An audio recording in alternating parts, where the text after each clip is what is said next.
Yeah. Hey, welcome to the new meta episode 94. 94. Today we're joined by special guest Rax. Thanks for joining us, Rax. Yeah, Hell yeah. yeah. Thanks for having me. It's been an interesting week. So before we jump into the ARPG stuff, we were talking a little bit. Rax was telling a story. I said Rax gave us Corona, joking around. True. What were you saying now? I didn't want to cut you off, but what was your story? You said somebody you know? Yeah, a friend of a friend actually told me in the middle of my stream today, 24 years old, passed away from Corona today. That's So craziness, man. that was pretty heartbreaking, man. A 24 streamer. years old. Yeah. That's the Yeah. thing is I think that younger people think they're immune to it. And I'm like, you guys Yeah. aren't immune to this shit. It kills young people too. So And why roll the pretty nuts. dice? Like people. Yeah. Yeah. It's not even I haven't left the house. I went to the grocery store 2.5 weeks ago. I'm getting low again. I gotta make another run. Mhm. Other than that, man, I haven't left the house. Like I go outside and go for walks, but if I see anybody, dude, it's like complete opposite. I'm trying to avoid them Yeah. as much as possible, you know. So what about you guys? Have you guys get outside? Have you still doing anything else? Just a recluse in my house. I'm just hiding, trying to avoid it, trying not to spread it, man. Same thing. Yeah. I About you, actually had to Flo? leave for the first time today because I had a follow up for my $1 million nose job that I got. And yeah, so I had to leave for the first time in like 3.5 weeks today. Did they give you a refund for that or what? For this? Look how good it looks. $250K for this thing. So you had to go to so it was a plastic surgeon's office though. So it wasn't okay. You know what? It was So a septum, whatever. he shouldn't be fix. seeing sick people. He shouldn't see corona patients, right? True. Anyways. You know? Oh. So, episode 94, we have Rax on. Real quick, we do a poll every week, and we'll just pull that one up to start it off. So last week we asked, do you think Diablo 4 should have any kind of streamer interaction like Borderlands 3? Rax, are you familiar with how Borderlands 3 works with the streamers? I'm actually not. Okay. I have some friends that stream it. I guess I should be familiar, but Sure. how does it work? So it's actually pretty cool. In Borderlands 3, like as you're playing the game, anytime you get something that's like crazy rare or pretty cool or just periodically, like the chat will get a pop-up that's like, hey, do you want to roll on this item? Mhm. And someone in chat will get like a copy of like this item that you get. An exact Wow. duplicate, yeah. And it gets like Pretty sent cool. to their mailbox. And then on top of that, like during boss fights and stuff, chat can be like, okay, heal the boss or give more loot or whatever. Like they all get a vote collectively on like to change the gameplay experience for you. That's an incredible idea. Right. Yeah, it's pretty dope. I've been so I have Borderlands. Fluff has Borderlands. We both played it. I wasn't super impressed with it, but I have actually gotten loot from a streamer before from it, and it was kind of cool, Yeah. to have that happen. Totally. So yeah, that was the question. What do you think won, ThaPChild? I'm gonna say yeah. There's no reason not to have I'm it. gonna vote yes as You know? well. Of course. Oh, what the? Okay, chat. 38% of the vote says don't care. 34% says nah, and 28% says yes. You guys, What? That blows my mind. Man. Blizzard's voting. Like, Come on. why would you not want? We've had some weird polls the last. We really couple have. weeks. I think somebody figured out a way to bot straw poll or something. Must have. 'Cause Yeah. who doesn't want free loot or who doesn't want interactivity Yeah. with the game? Especially on Twitch. Right. So, Whatever. weird. You guys are toxic. We get it. I know. And then the poll for next week is Shunmundaniganigu Witch Doctor get nerfed? We'll spam that in chat super quick so you guys can vote. It's balanced totally. For sure. Mhm. Yep. But no, don't All right, so- influence the poll. Gosh. I'm trying. Well, we'll see. Rax, we're gonna introduce the viewers to you. Yeah. So this is the first time we've had you on, and in case people aren't familiar with you, so tell us a little bit about yourself. Like, how did you get into Diablo? Like, what got you streaming? Like, how did you get started? Sure. So Diablo is a pretty simple story. I went over to my friend Corey's house, and he had just bought a brand new game, Diablo 2. I played it for about 5 minutes, and I was like, well, there goes my soul. Yeah. I played a lot of RPGs before, like Zelda and Final Fantasy, but the whole idea of just powering up, leveling up, dungeon crawling, searching for rare items, pushing leaderboards, I was like, well, I'm never going to be able to do anything for the rest of my life now. The game just blew me away how amazing it was. It's still, I mean, at least to me, is one of the best, if still not the best, maybe ARPG ever.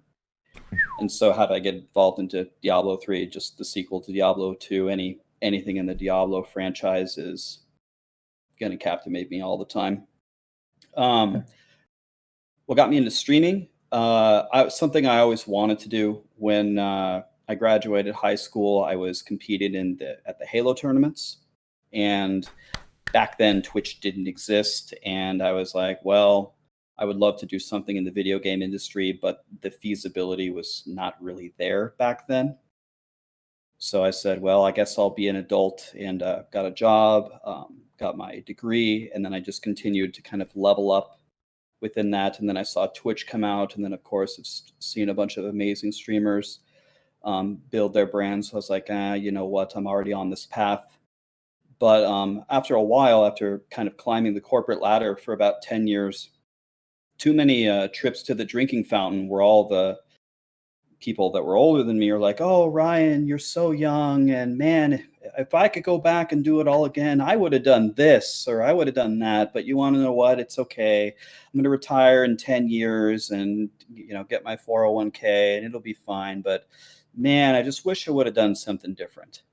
And just, you know, sit hearing that all the time and just be like, wait a minute, that's going to be me in 20 years. So I was like, you know what? I'll take the gamble and I'll stream every day and let's see if it works. And so you stream full time? Yeah, I made a dumb commitment on the first day that I streamed. I promised I would stream every single day for 10 years. So I'm in like month 13 of that now. We'll see if I make it or not. So you're doing 7 days a week still?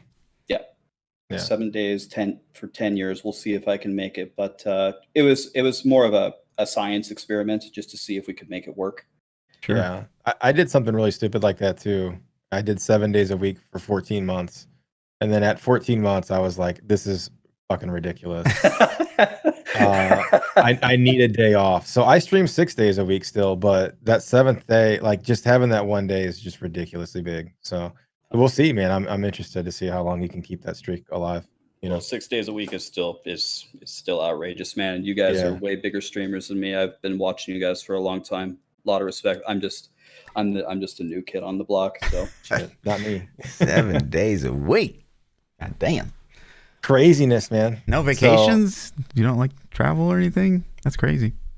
Vacation was the scariest one for me. That's what kind of started it for me. That was what ended my streak, because I was like, my wife was like, we're going on vacation. You know, and I'm like, you can't, like, what are you gonna do? It had been 14 months, you know, and I'm like, okay, we'll go on vacation. And so that week I took off, I was like, oh shit, I'm gonna come back and nobody's gonna be there, and like it freaks you out. But it was cool, like, you know, it's nothing, didn't miss a beat. So oh yeah, I don't know what I'm gonna do. Either never go on vacation, never get a wife. I'm only okay in small doses anyway, so no worries there. But I don't know. So when Blizzard invites you to BlizzCon, can I get that pass, since you can't leave technically? Yeah, and I'll never pass it right over to you, buddy. You're gonna get a pass before me. You just sneak in anyways, right? So yeah, it's true. It's true. Just sneak in anyways. Yeah. Listen, for the record, I want to re-emphasize this before next BlizzCon tickets go out. I had nothing to do with that. Right. Yeah. Smart. I was with Leviathan. That's actually true. He had nothing to do with it. That's I not was with even a lie. Leviathan, and I saw Fluff. I'm like, hey, what? So. Yeah. Yeah. Anyways, yeah. So have you been playing Diablo 3 since vanilla? I had played Diablo 3 since all you could do on the beta was kill John Dar over and over and over. I played its entire. I was there on the first day when it was crashing. I was there on the first day where you could get a dagger with 100% attack speed. I was there on the first day where if you weren't a nether tentacle demon hunter, all you did was go in Act 4 and break pots, and Belial was the hardest boss of all time. And if an Act 3 bird came down, you were all dead. I was there for it all, Fuck man. yeah, dude. Yeah. So you were there in remember the breaking days you'd pots, farm like yeah. barrels and shit? Yeah, the pot farming in Act 4. If you could have Yeah. a demon hunter strong enough to kill Belial for you. Yeah, and Sweet. if you couldn't kill Belial to get to Act 4, then you farm the pots in Skelly King. Exactly. Hell Been yeah. there. Those are dark yeah, days. yeah, they were bad. I remember when the game launched. I don't remember the errors. I played day one, so I'm sure I got them. I vaguely remember being pissed off a little bit, but I remember the first weekend I had a business trip in Vegas, and I'm in the hotel room in Vegas on a laptop breaking pots in Skeleton King. And everybody's like, yo, you're going to come out drinking with us tonight or whatever? And I'm like, nah, man, I'm not feeling good. And that's because I was just in one to go farm pots to buy a Solid. weapon to kill Belial's ass. It was stupid. So, Solid. yeah. So what is it? So I think probably of everyone we've ever had on the podcast, you've played more group meta than I think anyone that we've had on. Mm-hmm. So what is it about Diablo 3's group play that really like entices you so much? Well, probably the simplest answer to that is the efficiency. I mean, you can just get such high Paragon. You can get so many godly items. You can trade items with people. You get more blood shards. You get higher gem levels. You get higher augments. In general, I like to work as a team. That's kind of maybe because the first real competitive game I played was Halo, and you got a 4-man team, and you got to figure out how to work together and win. Was a lot more fun for me than solo or free for all. So that probably had a huge part in it. But a lot of the times, probably one of the most common questions I get is, how do you get to such a high Paragon level, or how do you get such good gear? Do you run bounties all day? Do you do this and that? It's like, well, if you pick one of the XP metas or one of the whatever is going to get you the most bang for your buck in a particular season, it all just happens naturally. You just get everything automatically. Mm-hmm. And another thing about Diablo 3 is, if you ever make a choice to do something that is not a Greater Rift, that's a big opportunity cost, because you're giving up really the only way to get XP. Yeah. And you're giving up the only way to get gem ups and augments. So it's automatically a huge thing you're giving up if you choose to even do bounties for even one single day. So, and one thing for me, everyone has a different definition of what is fun in a game. Mm-hmm. For me, what's fun is, I mean, this is a pretty ambiguous word, but succeeding.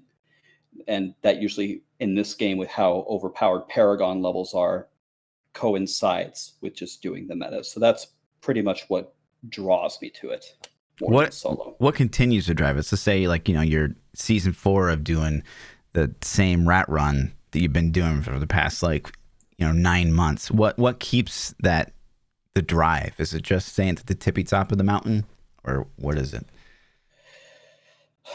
That's part of it. One thing that it's like ThaPChild said earlier, after you do it for so long, you start to get burnt out after a while.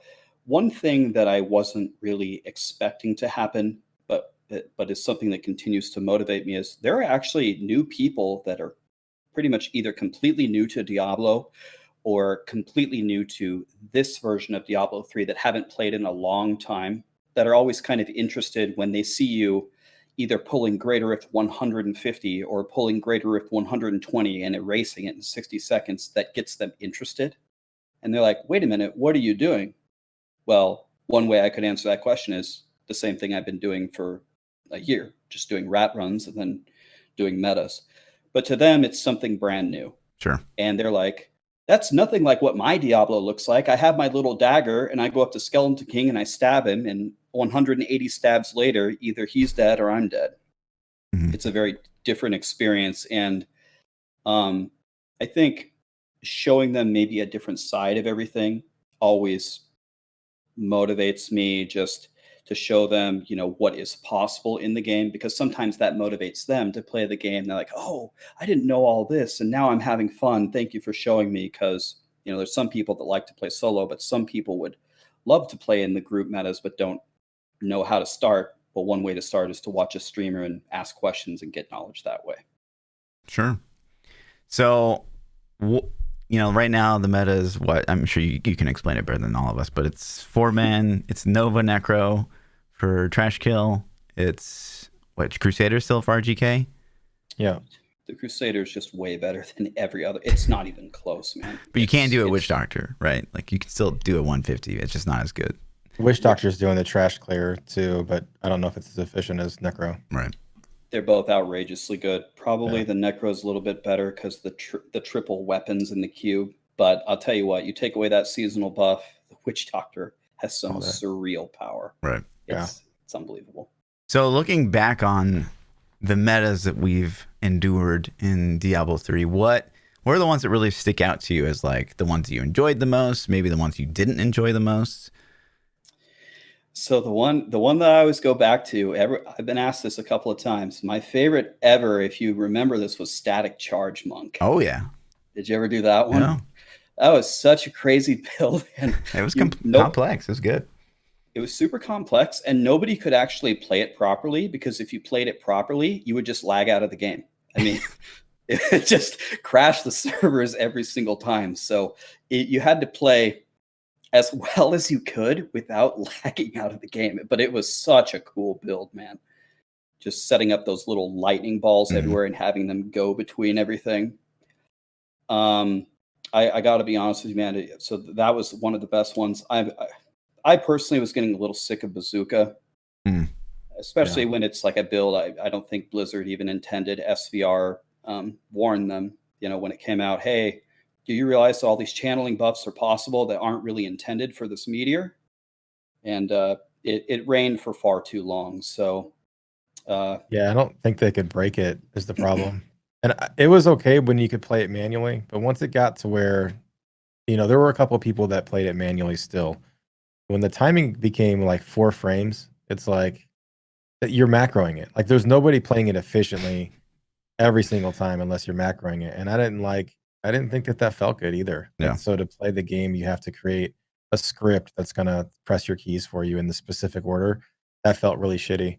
But I will say the way that they broke it makes me super sad, because Etch Sigil and Death Wish are garbage now. I don't like what they did to those at all.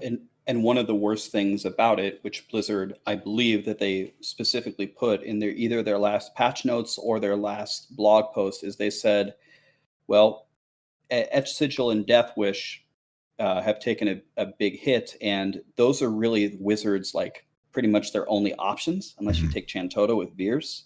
Right. So they said they're going to explore new options for, I don't know, I guess the weapon and offhand. So it'll be interesting to see. One point that was brought up to me, and I mean, this should have been obvious to me, but I wasn't thinking about it. Thinking about next season is maybe some of the things that Blizzard had planned to implement for next season may not actually happen because of the coronavirus. Sure. Yeah. Yeah. I don't know. I was thinking we might get a long season 20 too, is what I was thinking too. Yes. So I'm going to purposely be very cognizant of that. If we get absolutely nothing, if the season goes on forever, I gotta keep in mind also that they're going to be impacted by this as well. Mm-hmm. Yeah. I was thinking the same thing. And also their radio silence. Like they were so active on the forums for a while. Matt was on there almost daily. Brandy was talking to people. So Brandy's gone now. We don't know who the new community manager is yet. At least I don't. Has anybody heard anything? No. I haven't. Still rated nothing since last week. So. Yep. And then, nobody else is really posting. So it makes you, I'm sure the corona has something to do with it, but it's also like weird timing as well. It was weird because they also promised this big bot thing, which I want to get into a little bit later, but they were talking about, how it's coming for the botters and this and that. And then I'm still kind of like, is it coming? Because, I have people confess to me in my chat every day. They're like, yeah, I bought 24/7, man. They still haven't got me. I'm like, okay. It's crazy. One thing I can tell you on the bot situation, because at least for the meta groups, I usually know all the groups that are pushing. A lot of them got banned last season. Quite a few of them. There were multiple ban waves. There were at least 3, but there might have been like 5. So I mean, it wasn't perfect. There So were a I lot wonder if they were just targeting the leaderboard guys then, because I think some of the people might purposely avoid leaderboards because they know, like, oh, that paints a target on my back. But It's interesting because I know some people who just who never did anything significant, never even cleared a GR 100, who bought it all the time, that got banned. And Huh. I know people who were Paragon 5,500 on every single leaderboard that didn't get banned. I got know multiple people. Huh. So yeah, it's really weird. I don't know what they got going on, but it seems inconsistent at best, you know. yeah, So, it is. but we'll jump into that in a sec. I kind of jumped topics, I guess. So Static Charge, are there any other ones that stand out you like in a positive way? Well, I mean, I don't mean to say the opposite thing, but I will tell you something positive about the Bazooka Wizard, which is something that cannot be said for something like the Spirit Barrage Witch Doctor. But something positive about Bazooka is Bazooka did all of its damage instantaneously with a meteor. And the reason why that is so amazing is because even though it's a build that does damage based off area damage, which is the entire mechanic that makes these clears possible, the fact that it did its damage instantaneously really barely ever lagged the servers. But if you bring a Spirit Barrage Witch Doctor, by the way, if you don't get the cube, 3 weapons in the cube, and they don't nerf Mundanugus next season, if you're bringing a Spirit Barrage Witch Doctor to 150s and you pull too big of a pack, I actually had someone in my stream come in yesterday. He said, my entire team died on a pull in hardcore by pulling too much and throwing down the phantasms and blowing it all up. That's rough. So that's another positive. Yeah. That's a positive side of Bazooka. We've broken the server on lower levels with the Spirit Barrage. Because like I said, I made a Witch Doctor within 3 hours of creating the character. We pushed a 130 in meta, which is at 1,000 Paragon, which is absolutely ridiculous. But I think at 120 was the warm up. The first game I ever played was a 120, and we literally lagged the server out and all died because of it. So it's not even a crazy HP thing. It's just all the damage, man. It just couldn't take it. So. Yep. And the 2 options that we have now are pretty interesting. The Death Nova Necro is interesting because the Death Nova Necro can just instantaneously erase the trash. But once the trash is gone, your Blood Tide Blade is all of a sudden not doing anything to elites. So that's a variable you have to solve for. And that, of course, is solved for by a conduit with 3 flavors of time. And the Witch Doctor has a lot of power to even kill the elites, and it's just such an interesting build with the rotation that you have to do.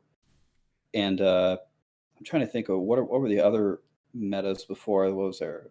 Firebirds and fire bats, and then we had the Twister Wizard. Mm-hmm.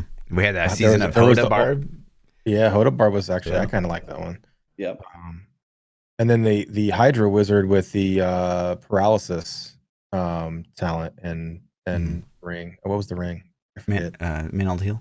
Mantled. Yeah. Those are the ones that jump out to me because I think I played those the most. The Hoda Barb I actually had a lot of fun with. I like that one. Was the Hoda Barb one, was that the same season where later in the season Static Charge was discovered? Because I think I started as Hoda, and then Static Charge came out. I'm like, all right, well, screw this.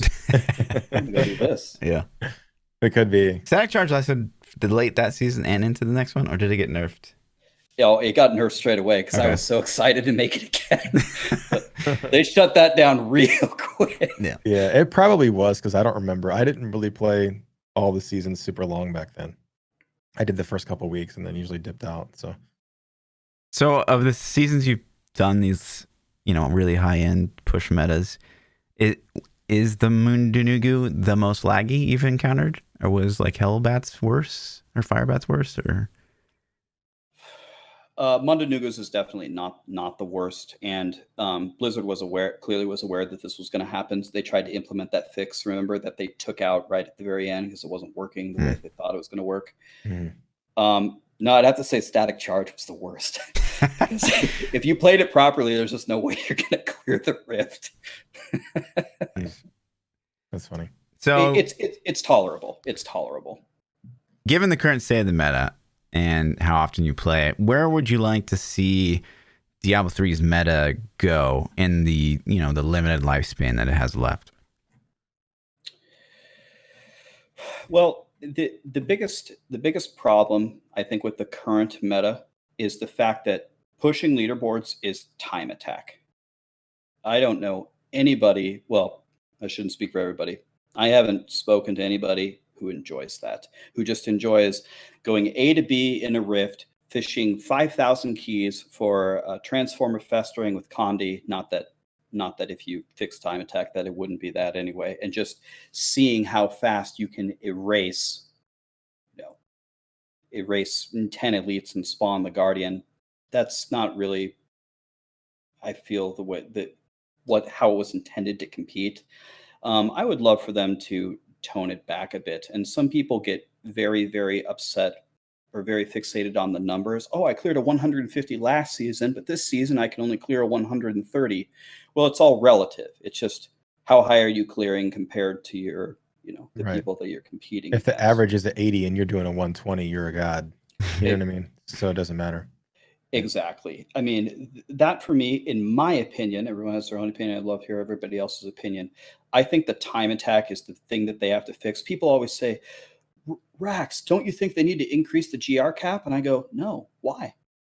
And well, so you can do higher. Well, you don't have to increase the GR cap. Just make things not. A Heaven's Fury Crusader can kill a four-man Rift Guardian in. It will be under 1 minute by the end of the season. A 4-player Rift Guardian has 2.2 quintillion health. Did you want the Heaven's Fury Crusader to do 2.2 quintillion health in 60 seconds? Is that what we were going for here? No, we can tone things back and let's have it not be time attack anymore. And probably the last thing that I would love to see, which I don't think is going to happen, is I would love to see conduits nerfed.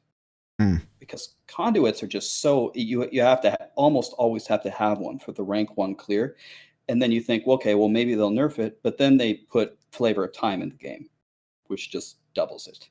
It's like, okay, that's the opposite way that I thought it was going to go. If you had your finger on the button of removing pylons from GR pushes, would you push it?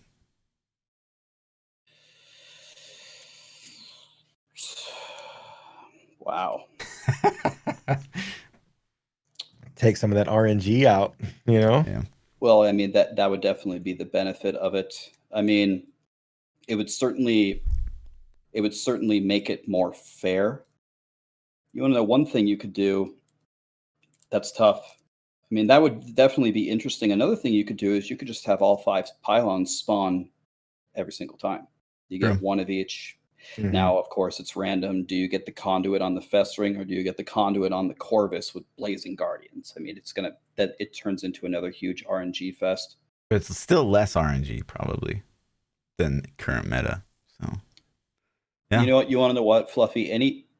I'm definitely in favor of putting in measures where there are a lot of players that have 3,000-4,000 gons and practically perfect gear, perfect augments, and perfect gems. What usually comes down to the rank 1 time is, did you plug 500 keys or 1,000 keys or 2,000 keys or 5,000 keys? Maybe potentially removing the pylons would make it so it's not that way. You don't have to plug 5,000 keys to try to compete. In that sense, it would be very good. I think people may think it's a little bit. Pylons are one of the only things that actually change the way a Greater Rift is played. Otherwise, it's just the map you got and the mob types you got, right? Mm-hmm. So maybe they'd have to replace it with something else. But I think it may hurt the game. It would maybe help the pushing community, but it may hurt the game overall because I think maybe some of the more casual players might find it too boring. I don't know. What do you guys think? I agree 100%. I think for the fishing game, the end game, people that are pushing really high, it's going to take RNG out, makes it more competitive, more fair, I should say. I guess more fair is the word. But for the huge majority of players aren't pushing leaderboards. They're not out there trying to get rank 1. I mean, there's probably how many teams are competing for rank 1 every season? Like 10 teams, 20 teams tops, Right. not that many. So you're looking at 40 players instead versus all the numbers that play Diablo 3, which we don't really know, but I've been hinted at it's still a pretty large number, Um, so I guess I think it would be bad overall to take it away because your normal casual guy, they get that conduit, they love it, they're running around fast, humming the Sure. Mario star power theme in their head and shit. So Yeah, but to touch on what Rex said about maybe they're always in there, like that's probably a smarter play. yeah, I like that. What I will say about what you said about maybe scaling back like power as a whole, obviously that's something that would, I think, vastly improve the game, not only from a performance standpoint, because 4-man in a 110 versus 4-man in a 150, the damage calculations are a lot less. But also there is psychology, and I don't know if you experienced this in your stream, but if you are clearing 150s, you Rax, which you have done, for quite a few seasons now, there is that psychology of your average Diablo player that's never going to do a 150. That immediately kills the season for them, that people have done a 150. It's like, where do you push from there? And I know for some people that actually like breaks their drive. Right. So I got a little bit of a disheartening message the other day. Just obviously not going to give their name, but someone sent me a message on Discord on Sunday. I made a brand new monk. I leveled it 1 to 70, and I crafted some gear. Now, granted, I have 3,000 gons, and I have very high gems, so that helps me tremendously. 1 key, I cleared a 120. Did the same thing for Witch Doctor. 8 keys, I cleared a 130. I was doing it to show people you can do this. It was supposed to be a fun stream. It was supposed to be an empowering stream. You can do this. But someone messaged me and said, "You want to know, Rax? I found it very disheartening that you plugged 1 key on that monk. I've been playing monk, and you cleared a 120. I've never cleared a 120 ever." I was like, "Well, that's not the message that I want to send. I wanted to send, but I guess in some ways it can be interpreted that way." And yeah, so that actually is something that I've thought about before. So you just replied back, "Get good," right? No, I felt bad. Yeah. I felt bad. I mean, everyone should know there's obviously some base skill involved, and I don't think people realize take into account too, like, what's his Paragon? Is he level Paragon 600, 800, or his gems 90, 100? Like 130 gems or 140 gems and 3,000 plus Paragon that's some crazy assistance for that 120. So Right. I think because sometimes you get messages like that and you're like, yeah, it's relative to where you're at versus where I'm at, Right. So oh yeah. But even that can only take you so far. Like you still have to, like, I've beaten people with 2K more than me, like season after season. Like, so it's like, it's only going to take you so far. There's still going to be that skill factor. Mm-hmm. But, so yeah, go ahead. Yeah, one last thing. We talked about it slightly, and I just want to get your opinion on this. It's kind of a negative subject, and I don't want to bring it up negatively, but let's talk about bots for a second. Sure. I mean, the reason I want to bring it up is this like every season, this is such a hot topic in my chat, and it's like people expect me to be bot police because I'm anti-bot, and I'm pretty vocal about being anti-bot. Way more in the past than I am now. Now I'm so over it. I'm just like, yeah, I don't even. That's whatever, But it used to like really annoy me when I'm like, why are you botting, dude? Just quit, But I still, even to this day, this season, I have people message me like, yo, so and so's botting, blah blah blah blah, like I'm bot police. And like, how do you feel about it, and what do you think should, Blizzard obviously doesn't have the resources to do much about it, but what do you think it does to the game overall in your community? So botting probably has to be the number one topic probably brought up in my stream. I am very, very against botting and cheating in any game. Not just just for the simple principle of I just don't like to cheat. It's just it's nothing more basic than that. So the what I the there's so many misconceptions I feel about botting, and there are all these different reasons why people bot.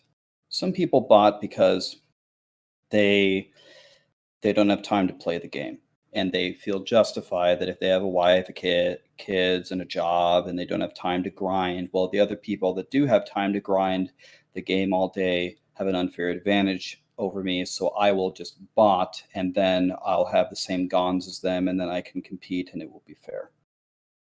I mean, I guess I see their point, and I guess I see why they feel that way. But if you don't have the time to put into the game, then why should you be allowed to compete at the highest level? I mean, if you don't put it, I mean, I don't know anything else in life where you can get away with not doing anything. Right.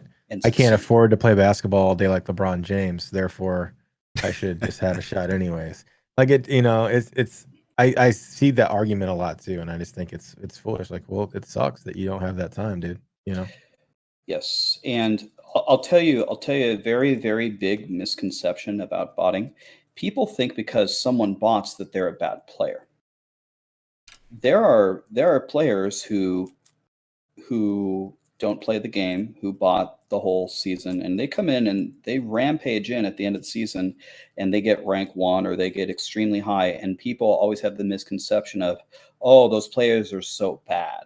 Well, some of them are some of the best players in the world, and it's not that they're bad, it's just that they chose to cheat. So Yeah. I mean, I don't know. I- Though it- still like, yeah, maybe they're coming in at the last second getting rank 1, but we're also in like season 20 of Diablo 3, and so the competition factor has been significantly diluted from like season 1. So You want to know what I would love to see? You know what I think is a better solution than banning all the botters is to, in a way, nerf botting. And in my opinion, if you want to nerf botting, you would only have to make two. Maybe I'm missing something, but you'd only have to make about 2 basic changes to the game.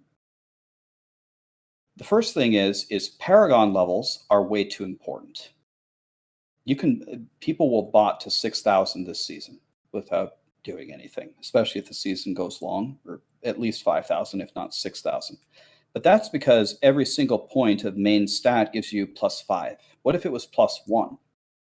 Now all of a sudden, being Paragon 6,000, a Paragon 3,000 player has a fighting chance. The second thing is the other really, really big advantage you can get out of botting is keys. You go to bed, you wake up with 600 keys. You plug them all. You don't get a 4-corner transformer festering with Condi channeling power with Blighter as the boss. That's fine. Throw them all away and go back to sleep. And the next day you'll have 600 keys. But all the other players are farming keys for half of the day, just for the attempts. So if you did something crazy like just remove Greater Rift keys out of the game and just said if you want to open a Greater Rift, you can open a Greater Rift. Now all of a sudden, what are you going to bot for? Gear? All you have to do is do rat runs for 2 weeks, and I promise you, you can have pretty much a full Primal Ancient character. So they're not going to get any advantage over you. That's just your own fault for not farming the gear. I think that's a much more feasible thing to effectively nerf botting, because, as ThaPChild said earlier, the way, whatever method that they currently have, which I have no idea what it is, whatever method they currently have of banning botters seems very inconsistent. would you rather see them do the solution you suggested or a Paragon cap? I would love a Paragon cap as well, man. I would be so in favor of that. I don't think you should put it very low. I mean, I think people might think this is even too high. I think you could put the Paragon cap at like 4,000. Okay. But some people might think 3,000. But the way I think about it is if you blast pretty consistently, you can get to 2,500, maybe 3,000 would be fine. I would be in favor of that as well. But if you're Paragon 3000, you can definitely end up rank 1 over someone 4000. You definitely can. So it's not that I'm not in favor of Paragon levels and getting much more powerful the more time you put into it, but I do think there should be a cap to it. Mm-hmm. Where would you guys? What do you guys think of Paragon capping? Where would you put the cap at? You know, up until recently, I never really thought about this, and I don't really know why. But one thing I think that would be actually pretty cool is if, so say they did, I think that like 3K, I think for me would be ideal, but I think most players would probably prefer like 2K. But what if you just like, you could still have uncapped Paragon, but as soon as you enter a GR, you got 2K. So like you still farm like other things somewhat efficiently. Or say you're doing speeds, anything under like maybe like a 100 GR, you could have all your Paragon. But as soon as you go over like 100, maybe you get capped. I don't know.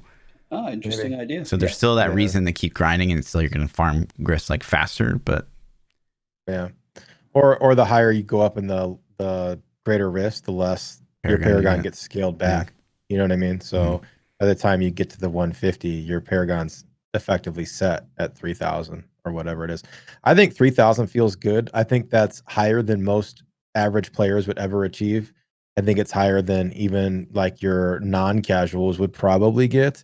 But also, and on that, it's a goal. It's a thing. Like for a lot of people, 3000 is not what they're going to hit in the season. Like for me, I'm probably going to hit like 2000, maybe slightly over 2, you know. But if I know the cap was 3000, I might be like, all right, let's do it. Let's hit that 3000 mark and hit the cap. Yeah. So I personally feel like that's a pretty good number. I think the more hardcore you are, the higher that goes up. Sure. You know, so of course Rax says 4K. Gosh. Yeah. Well, right. No, I hear you. Another thing is I think as ThaPChild was alluding to, if 3000 was the cap, people would be inclined probably to go for 3000. And when that happens, if people were to go into the group metas, it is not hard at all. Right now I'm almost Paragon 3300, and those 300 levels beyond 3000 are way harder, and we just started the season. If you put together a rat group, even with your friends, you don't have to be doing the 120s in 2 minutes. Even if you're doing 102s in 3 minutes, you can get to 3K pretty comfortably. And I don't plan to play much Necro at all at the end of the season. I have like Primal Ancient, everything for Necro. I'm not even going to play it. It's just a means to get powerful, to play all the stuff that you want to play. That's maybe a tactic that people kind of overlook. And maybe that's not really a good thing for the game. Sure. Maybe it's not a good thing for a game that you have to play rats for a month or two, and then you get to play whatever you want. That doesn't feel good. Yeah. And something that kind of piggybacks on that is like this season with metas, you have a fifth class that gets in there. You can do Necro for trash clear, or you can do Wish Doctor for trash clear. And I think that's pretty awesome. I played both. I started off playing in Death Nova, and I was like, this feels really good. I like this. I'm going to keep playing it. And then people kept saying like, you know, Wish Doctor's so good. Wish Doctor's so good. So I made one just to see, all right, let's see what it feels like to play it. And I actually preferred the Wish Doctor over the over the Necro play style wise. I was like, oh, I kind of like this a little bit more. So I flipped, but I would like to see them get all of the classes somehow in the meta in one role or another, even if it's not optimal. Like, let's say you buffed Impale to where it could be RGK. Like, okay, we know Crusader is amazing. Let's get Impale close to that. And then that way, if somebody's playing Demon Hunter, they could jump in metas, do RGK, or just, you know, find a way to cycle all the classes in. And that way you can at least be somewhat efficient, you know? Yeah. I think there's something too to like how like RG or the Trash Killer Necro works this season. So like outside of a 4-man, that's a garbage fucking build. So I think that there's something to be said there. Like maybe every class could have like that type of setup where it's like, this is clearly your 4-man setup. And then somehow that gets cycled in and considered. But it'd be hard to do that like with just like baking it into the natural set without making things like too strong, probably. Yeah, and so with your guys' idea, that's what I can't remember where it was when BlizzCon was happening with Diablo 4. I spent so many hours watching all the videos, watching all the streamers, watching all the dev interviews. So I can't ever remember where anything actually comes from. But someone asked about seasons in Diablo 4, and the developer said something to the effect of, or wherever it was, where they're going to make sure that everything changes for how powerful everything is, because they will specifically buff certain skills or certain items every single season in Diablo 4. And Right. it's like, well, maybe that's sort of, as you were saying, maybe that's sort of already happening here. Well, it was Bazooka for 5 million seasons. And now this season, it's, I mean, probably had some insight before the seasonal buff was released that it was going to be so godly for Necros. And Death Nova was already smashing the leaderboards. Clearing 150 solo last season. We already knew that was going to be godly. And then you release the Spirit Barrage Witch Doctor, and you knew that was going to be godly. And then maybe next season they're going to say, all right, well, here comes Necro and Demon Hunter again with the new sets, and maybe they're going to be obliterating everything as well. Maybe that's what they were meaning for what they were going to do in Diablo 4. Yeah, and the crazy thing is Necro is powerful because of the seasonal theme, but Spirit Barrage is just good. Like it doesn't use the seasonal theme at all, so it's not going anywhere. Which is kind of leads up to the poll we asked, like, should it get nerfed? Is it too powerful? But I don't know. I'm interested. I hope that they can find ways to get the meta cycling, because I think it'll also be easier to find players. I'm sure you have your consistent same groups that you run with. I pug a lot of metas just for fun because I want to bring viewers in and say, a lot of times I'm teaching them how to do metas. They've never done it. And so I'm like, hey, who's got this or who's got that? But it's always the same thing. Who's got a Z-Barb? Who's got Z-Monk? And then, RGK and cycling through. But if there are more classes and more options, then I can say, oh, you want to do metas? Okay, spend the next 3 days, build your Demon Hunter this way. Here's a link to Diablo planners. In 3 days when you're juiced up, hit me up. We'll do some metas, But now it's like, well, you got to make a new character. And so I think I would love to see that. Positive things that's happened in recent seasons was last season, where you could go in with a couple of Whirlwind Barbs and a Crusader, and you could do pretty darn well. Like a purely juiced up Rat Run would probably still be better, but like at least there was that option there. And I think that's probably like one of the best seasons for Diablo that we've had in terms of XP farming, because I can't remember the last season where we had like a couple options that were at least viable. Yeah. And another thing that's difficult from like the perspective of always doing group meta stuff, I always get people that'll come to my channel and say, Rax, I'm a Demon Hunter. How do I do group play? I'm like, well, you hit escape, you hit leave game, you hit create character, and you make something else that isn't a Demon Hunter. Yeah. But exactly. Feels bad. It would be nice to not have to give that answer.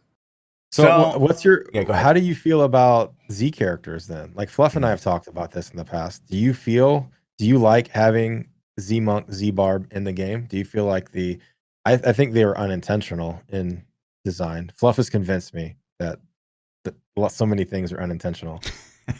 But how do you feel if they took them out? Because nobody really wants to play a Z. I mean, there's a handful of guys that probably love it, but most of us want to kill shit. You want to go in and see big numbers and go, oh yeah, look at that, So I could take it or leave it as far as my opinion on it, because I played World of Warcraft for many, many, many years. And man, if you're playing a warrior in a battleground, if you don't have your pocket healer there, it's a completely different experience. So you learn to really, really appreciate how good a support can be.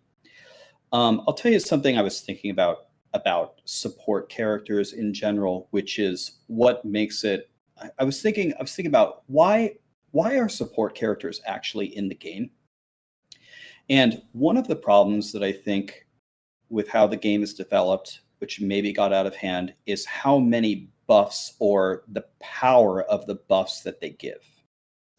So, for example, let's say you have a Z-Monk. Well, forget all the supporty stuff that they do. They'll give you a toxin, and they'll give you an ice blink, and they'll make this monster take 30% more damage, and they'll make you deal more damage. And eventually, when you're looking at like a 4-player meta, well, you have one damage dealer, who's really high Paragon, godly geared. And you have this support character that effectively doubles their damage while doing all this supporty stuff, while also shielding them, while also making them immune to crowd control, while giving them a place to stand. So your choice becomes, do I bring this monk or do I bring another damage dealer, which is, if it were equal power, would double your damage and just not bring all the supporty stuff. So that's why there are actually groups running triple support Witch Doctor, because every one of them is just magnifying their damage to such an outrageous level that you can get away with that. What would happen if on all the buffs, let's say every buff in the game, you just cut it in half? Ice Blink only gives you 5% chance to crit. Toxin is half. Falter is half. Everything is half. Now you actually have to make some decisions. Do I want to bring a support to get the supporty stuff and get, I don't know, 40, 50% extra damage? Or do I just want to bring a Death Nova Necro and a Spirit Barrage Witch Doctor? I think in general, they need to make a decision on whether they want them in the game or not. And I think part of the way to do that is to be very cognizant on how powerful do you make these buffs? Because if you make them too good, I can promise you, you're not going to take another damage dealer. Right. That's why it's so like contradictory when they're like, oh, we're not going to actively go out of our way to add support items to the game, and then they came out with two-piece fucking They made the best Frenzy support set ever for Frenzy Bar. Yeah. I would rather see them commit it, like if commit to it saying. and like have actual support that have like skill involved. Like there's a lot of skill in like a Z barb, like a high end Z barb, sure, but like just playing like a Z monk and just like I don't know, man. Like I'd rather see them commit to actually having a support character instead of like this this thing that the community threw together because it buffs the damage dealer.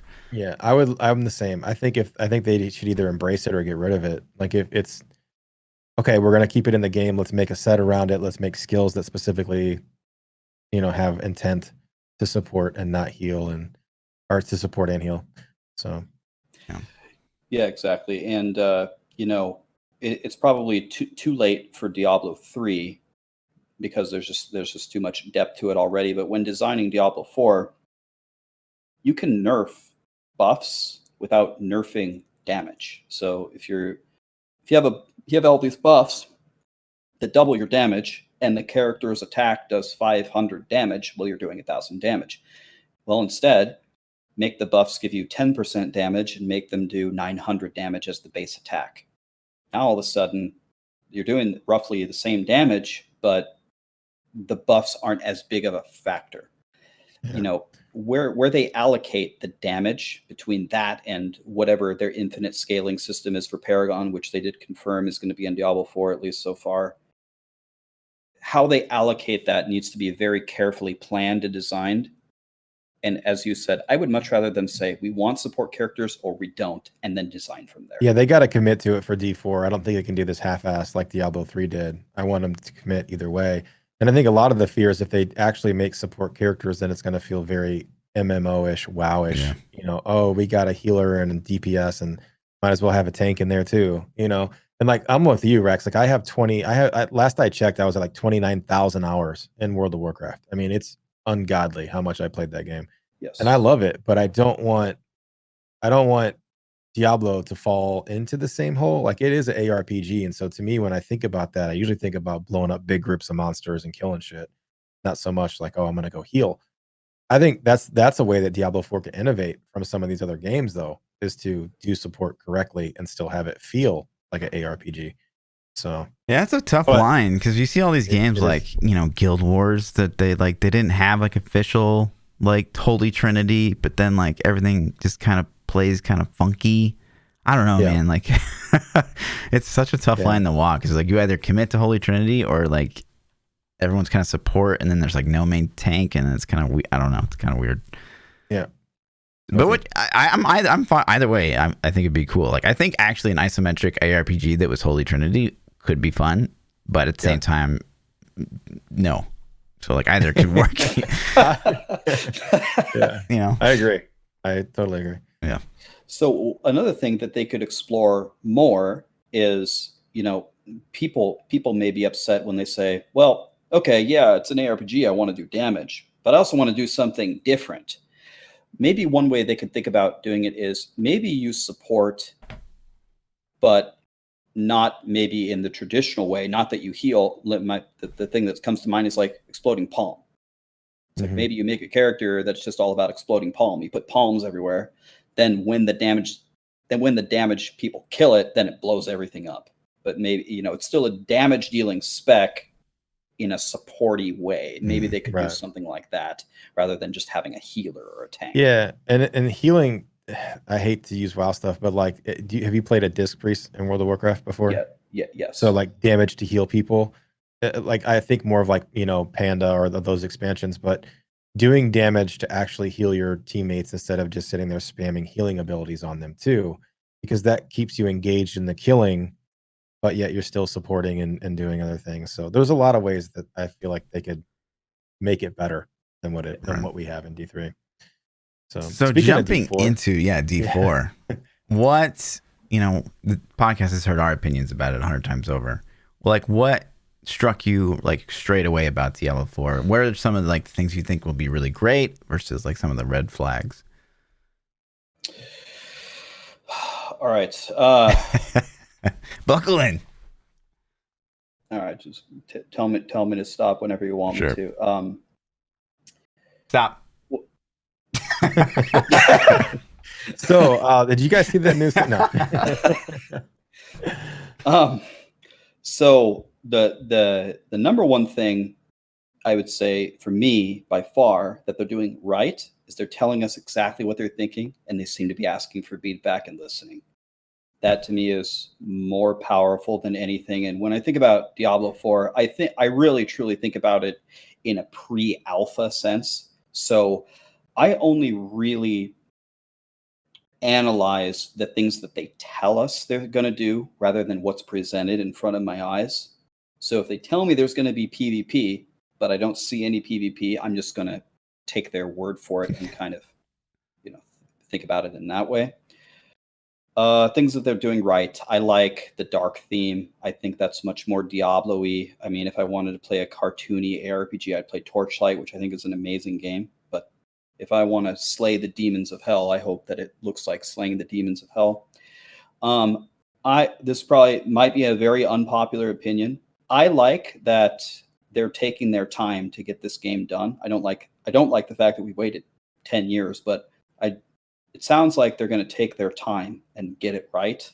And I would so much prefer that rather than getting a game that's crashes all the time or is not what they wanted or it can't have a Wilson launch, that's for damn sure.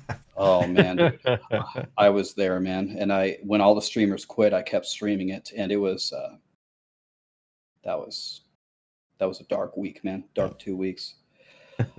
One thing that I think needs to happen that we talked about earlier, which I heard mentioned in a dev interview, is they're going to have that infinite scaling Paragon system, but they did say that effectively they're going to nerf it. As we talked about earlier, whatever way you want to solve it, the Paragon capping or give you one main stat point instead of 5. I don't think you should have to play 23 hours a day to succeed in the game. I do think it should reward your time in the game, but not in that way. It needs to value your time in the game. I agree with that. I love that trading is coming back. I actually thought I didn't know how they were going to do it. I thought their first idea with some items can be traded anytime, some items can be traded once, and some items can never be traded. I don't know if that's the best answer, but I thought that was a pretty good idea. What did you guys like that one, or you guys have a better idea, or happy that trading's coming back? I'm happy about trading. I know a lot of players really, really want it. But what really cut into that for me was, okay, well, we're not going to have official SSF at all. And that, to me, those are the two big genres you have to hit. Yeah. Yeah. And it's like WoW. WoW has trading for a lot of things, and then the good shit you can't trade. But the stuff that you can trade is kind of insignificant. So if they do that model, the best stuff's going to be not trade. And then so is it really going to matter that much? To me, it's like, well, it doesn't matter. Like, I don't care. At that point, I'm indifferent. So I would have to say I like the system that Diablo 3 has where you can trade with your party. I think every game that I've played in that has a system like that, I've always liked that, because if you're in the group doing shit and something drops, hey, here's my buddy, I can give it to you because you need it more than I do. And I like that. So if they just keep that in there, I'm cool with that. That makes perfect sense. And yeah, I mean that's a good point. If you can't trade the best stuff, then why does it matter? The thing that I'm thinking about, I'll give you an example from today's stream. I had a guy in my stream and he was farming the whole day and he said, all I want is an Endarials. I need an Endarials. Maybe he was going to re-roll it with bounty mats. I was literally playing all day and I got 10, 20 of them. Is a non-ancient Andariel's worth of crap? No. Would I have loved with every fiber in my being to just give him this Andariel's that he needed so bad? Yes. Mhm.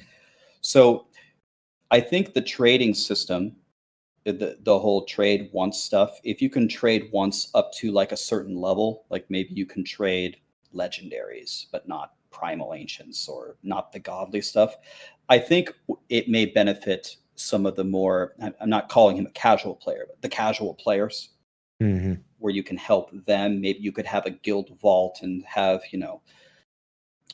they've changed their, I've read so many different things about how the items are going to work, so I don't even know how they work, but let's just say there is higher levels of the same item. Well, if you're looking for the introductory one that makes your build even function, you could fill your bank up with those. And if people are just starting here, have one so you can get started and play the build. Yeah. Yeah, the problem that scares, and I agree with that, because I could see that same scenario happening for me. One of my buddies gets a late start, and I'm like, hey, here's some pieces that will get you going, blah, blah, blah. Part of the fun, though, like the reason that the first 3 weeks of the season is so fun for me is that you're looking for that item, you're chasing that item, you finally get it, you see those big power jumps. And if people can give you stuff, I think it diminishes that significantly. And that also takes away the time you want to play the game too. So that's the scary part for me. And I think that's kind of what we've come into in D3. In season 1 and 2, you weren't farming this stuff. You weren't getting as many drops. It took you so much longer to get that functioning set and to get the pieces you needed. And I think that keeps me, at least for me, that keeps me wanting to play the game, you know?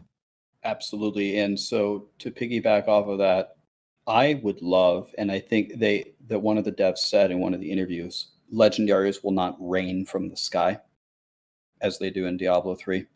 And if they paired that with that trading system. So let's give an example. So when you first start the season, as you said, you're chasing your items, right? As a Necro, you need a Crispin sentence. And that's a huge battle for so many Necros, that huge multiplier. Well, if everybody in the world can just start grabbing Crispin sentences everywhere and just throwing them in the guild bank, and everyone has a Crispin sentence on day 3, you're right. That's Right. the most fun part of the season. There goes all of that allure. But what if they paired that with the fact that legendaries don't rain from the sky? What if it actually is hard as hell to get a Crispin sentence and you just happen by luckily to find a second one? Right. Yeah. Then that's like maybe more of a cool thing, maybe more acceptable, doesn't completely ruin that chase. Yeah, but then you're gonna pigeonhole those solo guys, like SSF dudes are gonna be like, I Yes. just can't get anything. This sucks, So it's definitely a super fine line you'd have to walk to make that feasible. And that was probably the biggest surprise to me when it's in so many other games, how they said that there was no plan for. If I could say one thing that they announced at BlizzCon that I would say is most likely to change from what they said, I would say would be the implementation of adding the SSF, at least when seasons finally come out for D4, because I do think that's a big miss for all of those players. And I agree. I feel bad for them big time. Yeah. I'm not an SSF guy, but I so many people I know are, and I'm just like, yeah. Fluff, for example. I'm just like, you gotta it's in demand, man. Yeah. It's like one of the core features. It's like, how are you not, but you're focusing on couch co-op. What? Like, Yeah. how is couch co-op prioritized above SSF? I don't know, man. I don't. It's almost like there's times where I think that they're not in touch with the audience, but maybe we're not in touch with the audience. I don't know. Maybe there's so many metrics out there that we don't get to see. Sure. Like maybe they can track couch co-op on console, and it's just ridiculous. I don't know. So.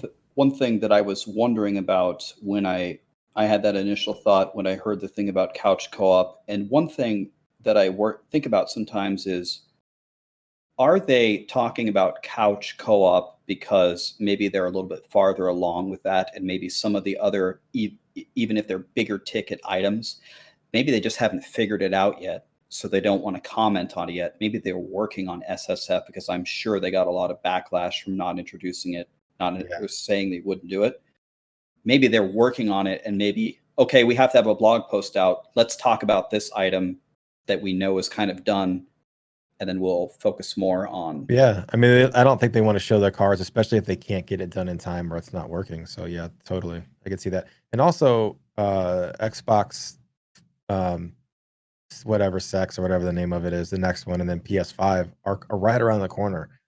And you got to imagine that that's going to be, check out Diablo 4 on next generation consoles. They're expecting it to look pretty and function well. So that's a huge market for them to hit, man. Regardless if we as PC master race players want to or not. I play console a little bit, and it's going to be huge, man. Having it on those consoles will be huge. It just sends a weird message. Like, even if, like, okay, we're just talking about couch co-op because that's further along. The fact that they're like sharing, so they share their screenshots, right? Of like, okay, if you've got two people, like this guy can open his shit on the left and this guy can open his shit on the right.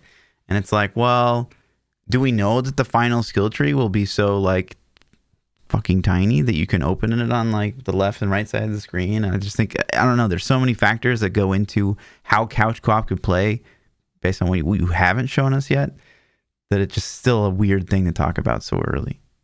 Yeah. Well, the management of your skills and skill tree. If some dude wants to mess with this skill tree, he's sitting on the couch next to you. You can just literally smack him and be like, dude, let me do it. Close the menu, man. Like, let's go. Like, do it later. Count as lava. Yeah.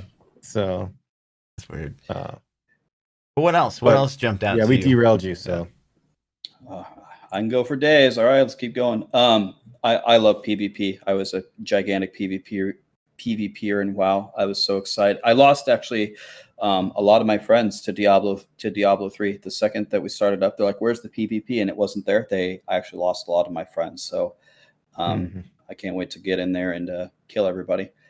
One thing that I really don't know how to feel about, and I don't know how to feel about it because I just don't know how successful it's going to be, is the world bosses. So my initial thought hearing world bosses is, yay, world bosses. But the problem is in every game that I've ever seen with world bosses, they always become, at least in the games that I played, so meaningless after a while. I want them to be cool and exciting and actually to survive the test of time. Mm-hmm. I don't want them to just be a huge, annoying world. Oh, there's that world boss again that nobody ever kills because nobody cares about it unless they're doing some specific quest. Have you guys seen any game where world bosses are actually a significant, meaningful part of like a game as it goes further along?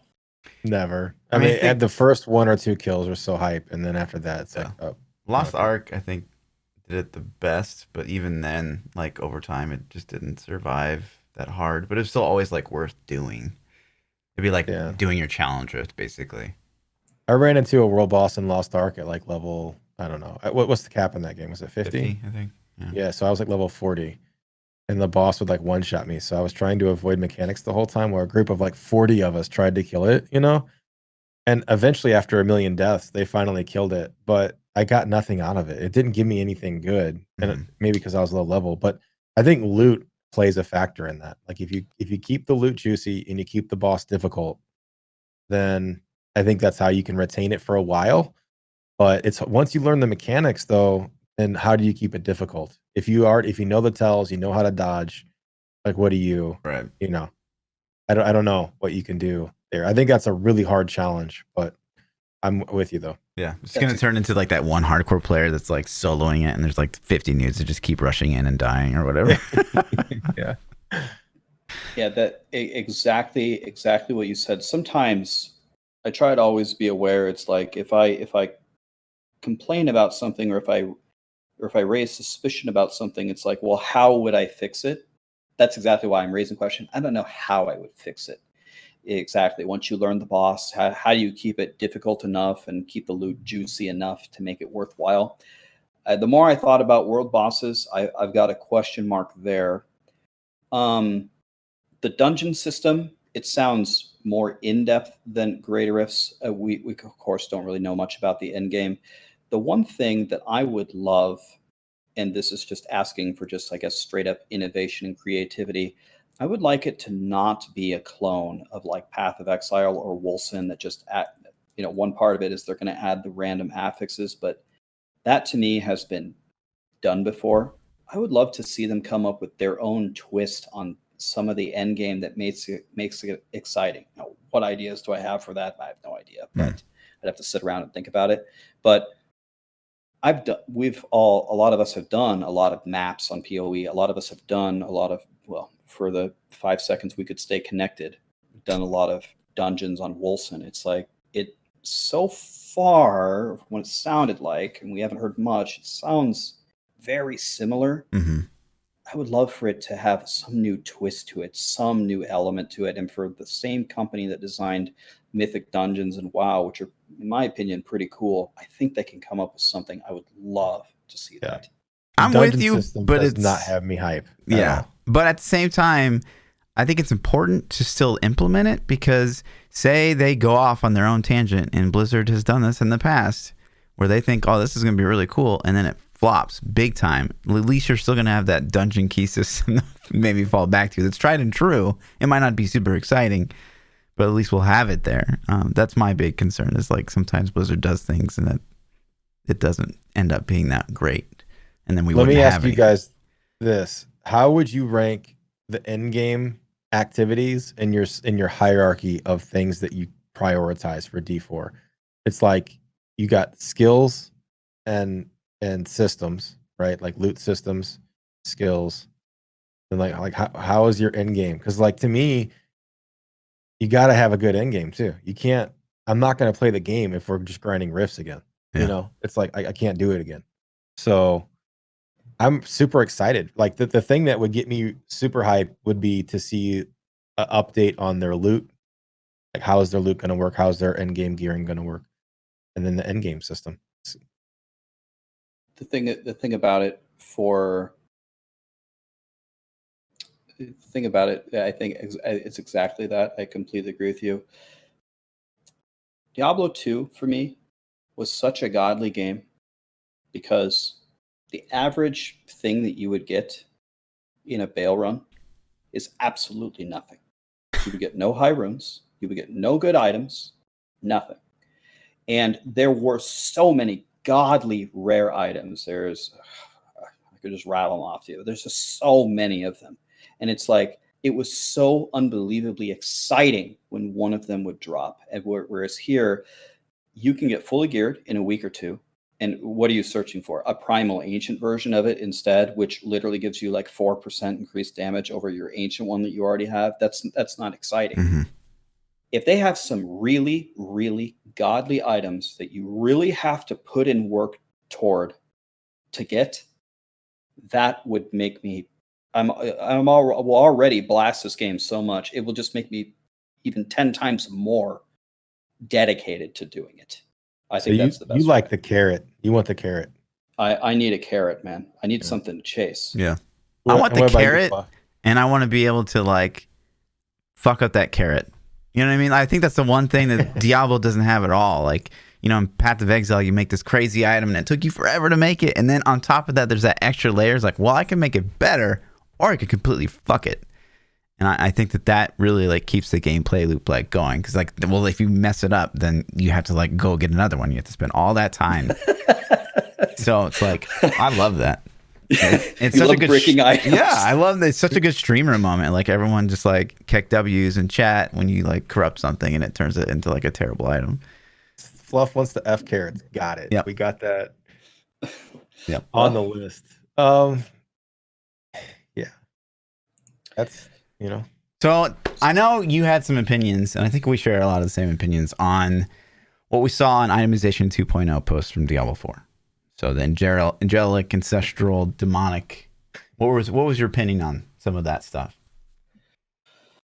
Well, Well, I am in general, I am in favor of complicating in a good way over having the game overly simplistic. Like when Blizzard released the talent tree, they call it the talent twig. Mhm. I mean, that was pretty brutal. But I mean, compared to the Path of Exile talent tree or the Wolson one, I mean, I guess that's what it is. So I am for making the game more complicated. In fact, in my list of things that maybe super pre-alpha Diablo 4 has done wrong, I think it might be too overly simplistic. The talent trees are too simplistic. There's even less item slots. I don't think that does it any favors. Regarding specifically the powers, I think it can be interesting, and it's probably one of those things that you don't exactly know how well it works until you actually get in there and try it. The idea could actually, in practice, work a lot better than maybe it sounds. But it didn't, in Diablo 2, it never felt good when, at least when I was a noob in the game, leveling up, when all of a sudden I find a legendary Archon plate and it's just 1,000 times better than my armor. But oh, I'm a sorceress and I've been putting all of my points into energy, and I can't wear this. I'm not gonna be able to wear this forever for like 10 more levels unless I put everything into strength, and I don't even know if I want to do that. And by then I might find something different. I don't think it doesn't sound like a very casual friendly system, but I might. It's hard for me to judge because it's very hard for me to know unless I actually played it. I guess I had mixed feelings about it. I don't know. What did you guys think?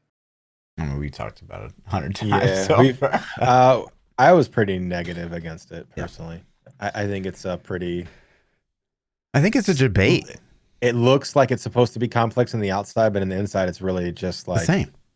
Yeah, it's. So they it's gave just us like bad. 4 stats, and then they're like, "Oh, you don't like this? It's not complicated enough." Okay, well now we're giving you like more stats, but we're locking some of the old stats you already had behind powers. It's like the biggest debate of all time. Yeah, I wasn't super impressed, and I kind of felt like when I read it a couple times, and I'm like, I think this sucks, and because I saw so many people saying like, this is awesome, this is great, yay!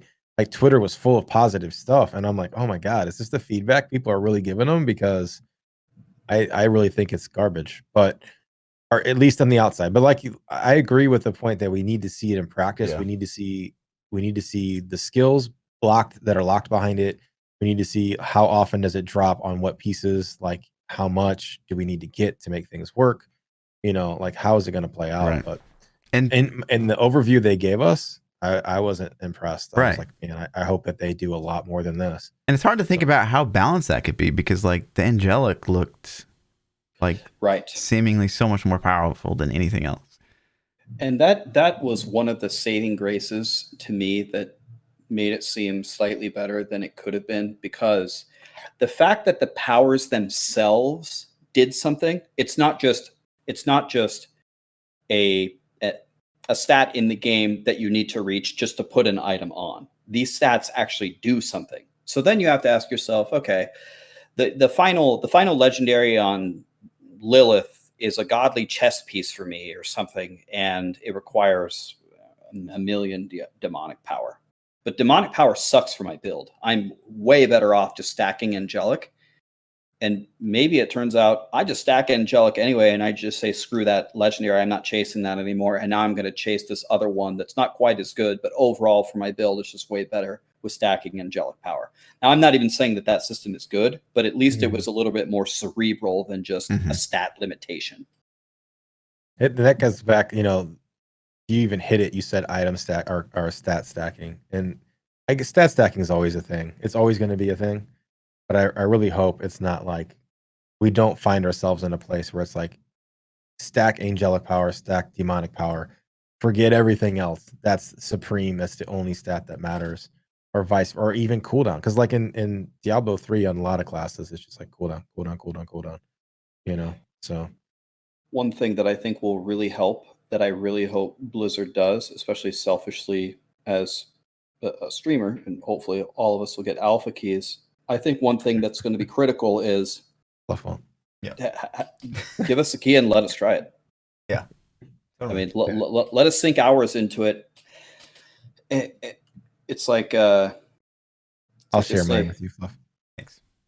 It's like they say in fighting. It's like every plan is the greatest plan ever until you get hit. Yeah, get punched in the Like, face. Yeah. Everything sounds good, but let's level up. Let's get some items with some different powers. Let's put them on and let's see what happens the first time a legendary drops that we need to get different powers to. What's the feasibility in shifting to it? Should we shift to it? If we do shift to it, what happens? Was it worth it? Was it complicated? Right. Et cetera, et cetera, et I mean, cetera. you look at any really popular game that's really hit it off. Like, I use Apex as an example all the time. Like, Apex had a summit where they invited like all the top streamers and Redditors, and they all like beta tested the game and signed NDAs, and like that's the play. And I think that Diablo 3 did that once for the Necromancer. They had like a Necro summit before they released to the public, and I don't know how it still came out the way it was, but I think that that's definitely the play, and I hope that they definitely consider doing that. Yeah, I agree. It'd be pretty dope. Yeah. Especially if they flew us out there, get to hang out. I'll fly out there, but I'll send you thanks, dude. videos, Fluff. Thanks, dude. So if I could, I got two more things for the going into the kind of don't feel so good about so far on Diablo 4. Mm-hmm. I have heard from people with a pretty good degree of confidence that the last two classes are going to be Amazon and Paladin, with Necro being the first class released as the expansion. If that's true, or if anything like that is true, one thing that I found very surprising, we were in a Discord call for all the people that weren't at BlizzCon. Me, Rob, Eggman, a lot of people were in Discord. We were trying to guess kind of what was happening as it was being unveiled. I thought we were going to see some kind of new class. I thought they'd allocate one slot to a new class, but it doesn't sound like that's going to happen. And I'm not. I mean, maybe they have the analytics, maybe they have the polls, maybe they have the data more than I do, but I would have liked to have at least seen one slot dedicated to a new class. Anything. Yeah, I can't argue against that. Yeah, so it's funny you mentioned that, because one of the topics we had on the slate for today is like, so Riker posted a video of like, okay, this is what I think that this, as far as skills or classes are concerned, that these voids aren't filled. And in his video, he conveyed that it was, the summoner was technically not filled, and like the ranged archetype is technically not filled, which would lead us to believe that, Necro and and we saw that me and ThaPChild, we took a photo of a picture on the floor of BlizzCon. It just said Hunter, and that was it. And that was Diablo 4 concept art. And so, Hunter would maybe be the Amazon / Demon Hunter, whatever, bow character. And to me, that makes the most sense. But yeah, it definitely doesn't satiate that like excitement for like, well, what about new classes? What about things we haven't explored? But yeah, because I can tell you from playing Barb at the demo of Barb, it felt a lot like a Barb in D3. Mm-hmm. I mean, like a lot, to the point where it didn't even really feel new. Like, sure, it was graphically looked better and all this stuff, but it wasn't like I was playing a completely different game. It was like, oh, if you threw some graphic updates on D3 and updated a couple skills, okay, I'm super familiar with how this is going to work. But when I played Druid felt different to me, at least more different. And so I instantly gravitated to wanting to play that. So I played through all the classes a couple times, but then all the extra sessions, it was all Druid. I'm like, oh, this is new. This is different. Druid, Seeing you guys did you agree with that, Fluff? Do you think Barb felt very Barbish? oh my on god, D3? yeah, of course. Like I felt the Wizard and the Barb felt like, wow, same I'm playing for me. Diablo 3, but like the graphics are way better. Right. So we were all sitting at home watching you guys do it, so you guys would know much better actually being there and playing it. But that's how it looked. I mean, they showed the Barb, Leap, Warcry, Whirlwind. It's like, well, first of all, I love Barb, so I mean, I'll get in there and play some more Barb anyway. But that's exactly what I was thinking. Is this is your opportunity to kind of break something open brand new, because that would be, there are going to be at least a percentage, 100% of the people who may buy it, I don't know if it's 1, 5, 10, who are going to be like, I'm going to go for whatever's new because I played Diablo 2 and I played Diablo 3. That's 20 years of my life. I'm going to go for something new, but it's not there. Mm-hmm. Yeah. So, Fluff would have played Necro, though. I mean, he's the counter argument to that. If Necro's in the game, I don't care if something's new there. He's still going to play Necro. Oh, yeah. Right? 100%. Yeah. So some people have those classes that they just lock into. I think I'm on the boat of I would play new because, I want to try the new stuff. I think it's dangerous to have Necro as like the first pay-to-play class again. Yeah. If it's not part of the launch. Maybe they'll put a Dark Warrior, a Death Knight, a Demon Warrior, or something like that in. Like that's the dream for me. Like if they were going to announce a class, that would tickle my fancy a lot. I'm like, oh shit. Yeah. So and then the last thing that I had that I got to be honest, from nostalgia, this was a pretty big letdown, and maybe it will change, was the rune word system. That was the rune words. Diablo 2 is such a godly game, and rune words were so powerful, and it was so hard to get those runes and actually make something. When they said rune words are just like a prefix and a suffix, and their power was just completely nerfed. I maybe it's just nostalgia talking, but I thought it's kind of like Final Fantasy VII had the materia system, and it was so godly. And then like Diablo 2 had this iconic rune word system, and it was so godly. And it's even your own system. It's like you could have taken that and built upon it, but it seems like it's been watered down. And man, that didn't feel good to me. I almost cried. Totally. I think that you share like that is the opinion of the internet. I think it's dangerous to just like, oh yeah, we're bringing back rune words. But it's like, it's nothing like rune words. When in a sense, it's not rune words. We just brought the word rune word back because we know it would hype you up. It's like, it's a debate. Yeah, I'm with you on that. But I don't know. It's hard to say what you guys go for a second. I'm gonna try to figure out a way to express this in a positive, like a better way. Sure. So one thing that runes could do for you with a trading system, and there's so many. One thing that I want to give credit for, and I would love to bring the attention of everybody. You know how hard it is to design a game. You know how hard it is to design a game. Millions and millions and millions and millions of people are going to play on so many different consoles to balance everything. How many teams you have to have. I mean, it's tough. Yes. But go ahead. No, sorry, I didn't mean to interrupt you. I thought you were done, so I was starting. But if you're not, finish your thing. Well, one more thing that rune words could do for the game is one thing you have to balance around is the trading system. But runes themselves could be a form of currency. Do you want a currency in the game? If you do want a currency, how do you want it to work? How would it be involved with the trading system? How rare are runes? If runes are really rare and you can't trade them, then you could bring in the godly rune words, right? Because they only drop off of Lilith with this amount of time, and it takes this amount of dungeon keys to get a Lilith key. It's similar to farming Ubers and killing the Uber boss for Niall's charm. There's so many moving pieces, but rune words could open up a whole new thing for you with a currency and with trading that might be at your disposal by not watering it down. If you water it down, you've lost all of it. No one's going to really care about trading it. No one's going to care about finding it. Yeah.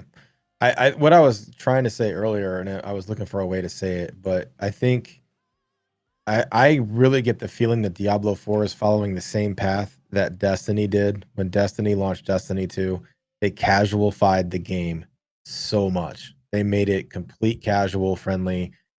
They took away any complex systems they had. They dumbed them down choices. Like they took away basically everything. The gameplay was phenomenal. The mechanics were phenomenal, graphically phenomenal. But when they took away the complex systems, it destroyed the game to the point where they were even like, my bad, we screwed this up. And, they went in damage control mode for a year trying to fix it and basically had to reboot the game. And I feel like Diablo 4 is going to follow that path. I really am afraid that they're going to overly simplify this because I feel like PoE has the market for like, you want that complex ARPG, boom, got you right here. Like, you can theory craft for days and still never get all the combinations you want.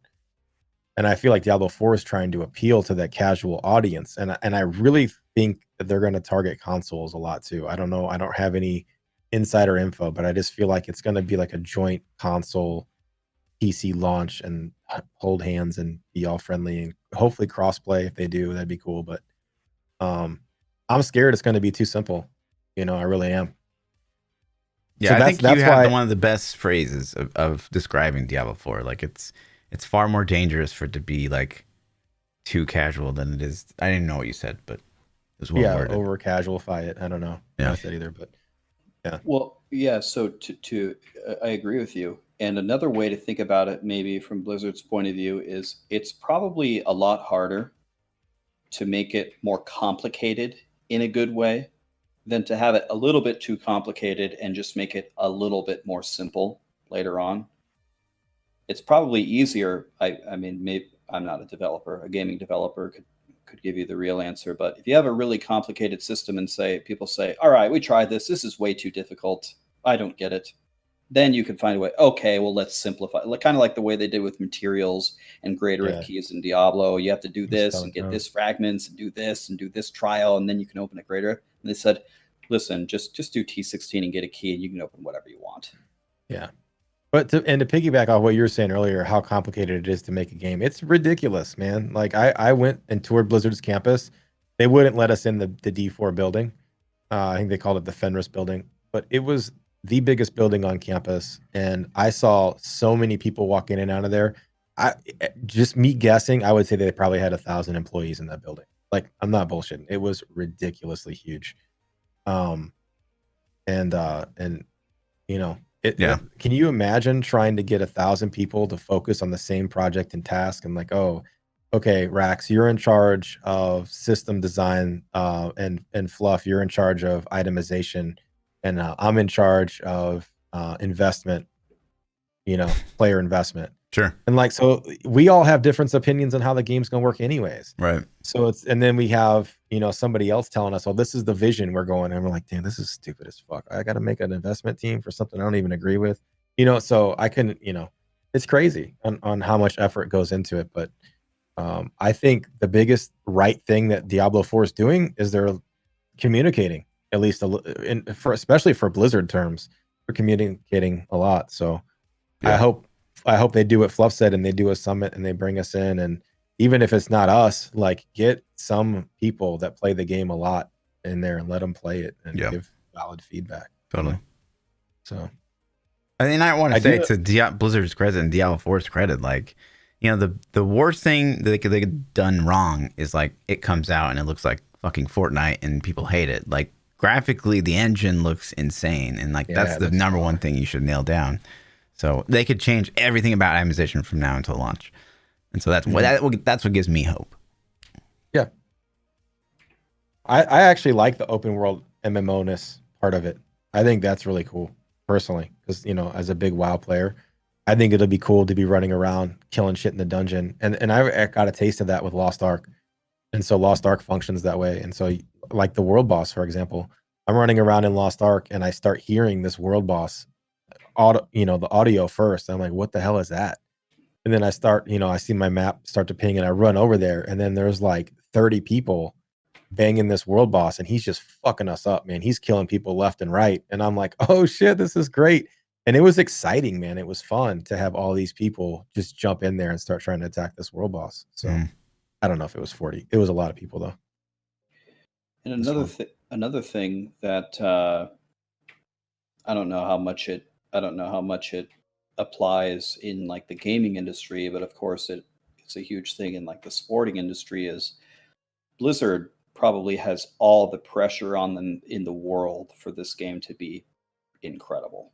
Yeah. So hopefully that doesn't serve as a negative thing. Hopefully it serves as an inspiring thing, but the whole world is looking at them. It's all right. Well, you made Diablo 2, which is like the greatest, and Diablo 3, I mean, it was very successful in terms of how much it's sold, but its success as a game, as it's gone on, and as a release is, I don't know, you could say debated. And now you're coming out with the big guns, Diablo 4, and we have Path of Exile now, and we have Wolcen, and we have Lost Ark, and the whole world's watching you. So I try to keep that in mind as well, and try to not be somebody who, especially in these very early stages, these pre-alpha stages, it's just kind of hunting for answers and putting more pressure on them. You know what I mean? And that being said, to defend it slightly, like I did get to meet some of the D4 devs and talk to them while I was there, and they were really cool people. They're really nice people. They want the game to be good. I don't think anybody's intention is to go in this and be like, oh, we're gonna make a shit game. So they're trying to please everybody, and just even like us talking now about SSF. Like SSF is a pretty important feature to a lot of us, and a lot of you listening or watching this are going to be like, I could care less about SSF. So that's just like just an example of how much they have to please to get everybody covered. So I think I came off negative against Diablo 4, and I'm not. I definitely enjoyed the demo. I'm excited for it. I'm scared that it's not going to be what I personally want it to be, but I hope we get to play more and it turns out awesome. So, was that all you had for Diablo 4? That's all I had, man. Okay, great. Now, while we're on the subject of D4, something came out in the news this week. I don't know if you guys saw this or not, but I thought it was significant enough to even just mention real quick. Let me see if I can bring it up. Here we go. So on the official Diablo YouTube, right? So we talked about this months ago. So that everyone confirmed like, oh, this is Rathma, and some like files were leaked. The press was released, and some of the details of like the video file was like, oh, Rathma's talking. But then Blizzard, on their official Diablo page, they closed caption the video, and this guy, they call him Magnus. Yeah. You want to know what that is? Do you know? I got the answer right now. Okay. I mean, I'm speculating. This is my answer. They're going to call him Magnus, and then later on in the game, he's going to be confirmed to be Rathma. They're going to be like, throw people off. Yeah, they're going to be like, oh, it's Magnus and this and that. And then like Act 2 or 3, it's going to be like, oh, Magnus is Rathma. You know what I mean? I think they're so it's not technically lying. It's just okay. I think they're debating us personally, but I don't know. It was the Premiere file or the Adobe After Effects file or something, right? It had the tag of Rathma in the notes. I don't know. What do you think, Rax? I saw the thing where they thought it was Rathma. I'll tell you guys a secret. I usually don't follow the lore too much. I just log in and I start killing zombies. I'm the same way. I don't follow lore that much either. I do enough. Actually, I do more for the podcast than I ever have. Yeah. I'm like, which takes me back. Of Lilith in Paint was pretty awesome. Yeah, so. There you go. So Rax, did you play Final Fantasy 7 at all?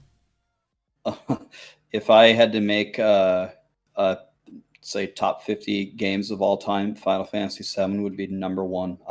Goddamn. I got love for that game more than any game ever. So this is why I bring it up, because like, so we're akin, right? Like I hate story. Like I honestly just like, I'd rather Diablo 4 just like focus on gameplay and like campaign, throw it out the window. But if you were to play, and I don't know if you are planning to or not, Final Fantasy 7 Remake, I haven't watched a cutscene in like 20 years of my adult life. But I have that, Final Fantasy 7 was like one of the greatest games of all time. I was into that game. Am I, as an adult, as a fully fledged gamer, gonna be able to watch a cutscene now, even if it is like the game that I really really liked as a child? I don't know. What are your thoughts? Do you think you're actually gonna be able to sit through a cutscene? Oh yeah, man. Oh, I mean, I played the demo. Did you play the demo? I purposely didn't. I'm going to. What did you think? Well, yeah. I won't spoil anything. The demo was fucking phenomenal, dude. Yeah, dude. I know, dude. It's going to be bad, man. It's going to be bad. I have the PlayStation right now. I can look over and see the timer. And by the way, it's launching Thursday at 11 p.m. Central. I don't know what time zone you guys are in, but it's Thursday. Okay. Well, for me, because I'm Central Time, because it's going to launch at midnight East Coast. I think we're all okay. So if you're on the East Coast, it's actually going to be at midnight on Thursday night, Friday morning, whatever you want to call it. Yeah, and then since I'm Central, it's going to be 11, and if you're West Coast, it would be 9. I suppose. What I'm gonna treat it like a D3 season. So am I. I'm gonna binge the shit out of it. I'm thinking about going to bed early on Wednesday, so I can like 18-hour, 20-hour it. So I can't help but think that like I'll probably be done with it over the weekend. Are you going to buy a PS4 just to play it? I already did. That's so stupid. Yeah. I don't want to talk about it. That game,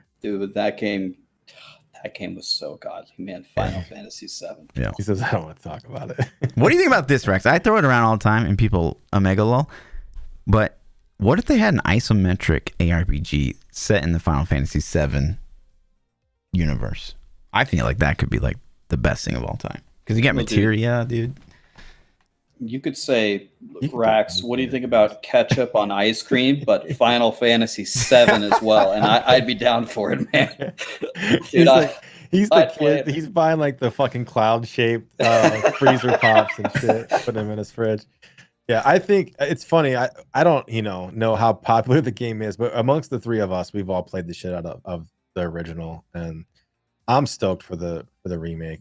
I just hope they don't fuck the story up, But that being said, and we're derailing from ARPGs a lot, but how upset are you guys going to be when they deviate? They have to deviate. If they follow the story, to the point, we already know it. I already know it. Like there need to be some deviation, I guess. The more I thought about it, the more I'm like, yeah, I want them to mix things up. I just kind of feel like they're just going to do a bunch of filler. They're not really going to deviate that hard. I think they're just going to The core do story will still be there. Yeah. But I mean, this is not the kind of in-depth answer you would want, man. I don't care what they do. I'm gonna play it, man. I don't care. I'm gonna beat it, and then I'm gonna beat it again. Then I'm gonna speed run it. Then I'm gonna beat it backwards, and then I'm gonna level the 99 farming goblins outside Midgard. I hope it has end game to it. That's my biggest hope. I hope that it's not just okay. I spend 8 to 10 to 20 hours, however long the campaign takes, and then I shelf it. Like I want to like finish the campaign and be like, ooh, now I get to go do all this side shit or like all this end. Well, I mean, if it was a copy paste, we'd be like, okay, cool. Like we're gonna grind everyone to have like max nights of the round and like self-revive Phoenix and like that would be the dream. But that's not what we're getting. We're getting like the first 6 hours. So it's like it's hard to imagine how we're gonna spend more than like 3 days. As hardcore gamers. It's hard to imagine how we're going to wait another year for the part 2 to come out, and then another year for the part 3 to come out. Like I could be dead before this shit even releases. Right. Like what the hell? Well, I've been stocking up on Kleenex lately, but it's not for coronavirus. It's to dry my tears waiting for part 2. Yeah, totally, dude. Have they announced how long? Is it a year? I think a year at least. Yeah, months. Year. Fuck, man. That's almost as bad as waiting for a final season of Game of Thrones just to get absolutely kicked in the nuts. Right. Yeah, that was deplorable. Yeah, so bad. I gotta be honest though, I'm more hyped for PoE 2 than I am for Final Fantasy 7 remake. What? Yeah. Yeah. Well, I mean, you're a PoE streamer now. I get it. Oh God. I'm still the face of Diablo. Just saying. But I'm curious. So Diablo will probably delay this season, which I'm actually kind of happy for. Like with all this Corona stuff happening, I hope we finally get this stagger going that we've been talking about forever. Because I hate that I had to choose. Delay too. They were talking about even like the communications problems they had with the nerfs and stuff. So well, that wasn't. Yeah, that was. How did that go over? So I mean, let's jump into PoE just a little bit. So I read Bex's post, where she linked and talked about, I'm sorry we did this and we told you we weren't and all that. So has the community simmered down? Is people still pissed? I mean, I think honestly, there's such love for Chris Wilson and Bex. Like anytime Bex says anything, she's so loved by the community. It just smooth things over. So I think that there was a lot of rage before Bex came out the post. It was yeah, we kind of fucked up. Like we said, we weren't going to nerf it, and then we did, and we realized that made people probably lose currency and stuff like that. So they kind of said that this won't happen again. And then it seemed like the community just totally flipped and were oh, it's okay. This shit happens. It's fine. So that's cool. It's cool that they're able to bounce back and recover. Yeah. So. All right. Let's hit any other ARPGs that you guys want to cover. I wanted to ask Rax's opinion. So he played Wilson super hardcore, and we haven't had anyone on the podcast besides me that went fucking ham on some Wilson for a while. So I was curious, what were your thoughts, and what are your thoughts now after having played it? Probably even harder than me. Yeah, I did. So one thing that people, this is probably a minor detail to most people, but a lot of people don't understand how hard it is to level up in that game. Mm-hmm. I mean, at the highest level. So I'm 84.6 and the highest level is 90. And I think someone calculated it that I could be wrong. I'm like 5% of the way to 90. So it's the leveling system. It gets, I mean, once you get to about 79, it becomes outrageously. I mean, it's even harder than D2, difficult.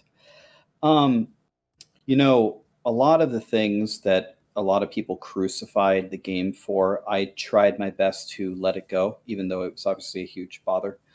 Crashing constantly. You can't do group play. I was playing solo all the time because if you brought in somebody else, it lagged too much. The end game system was almost non-existent. You just run dungeons and dungeons over and over and over, and you just level up, which is impossible to do.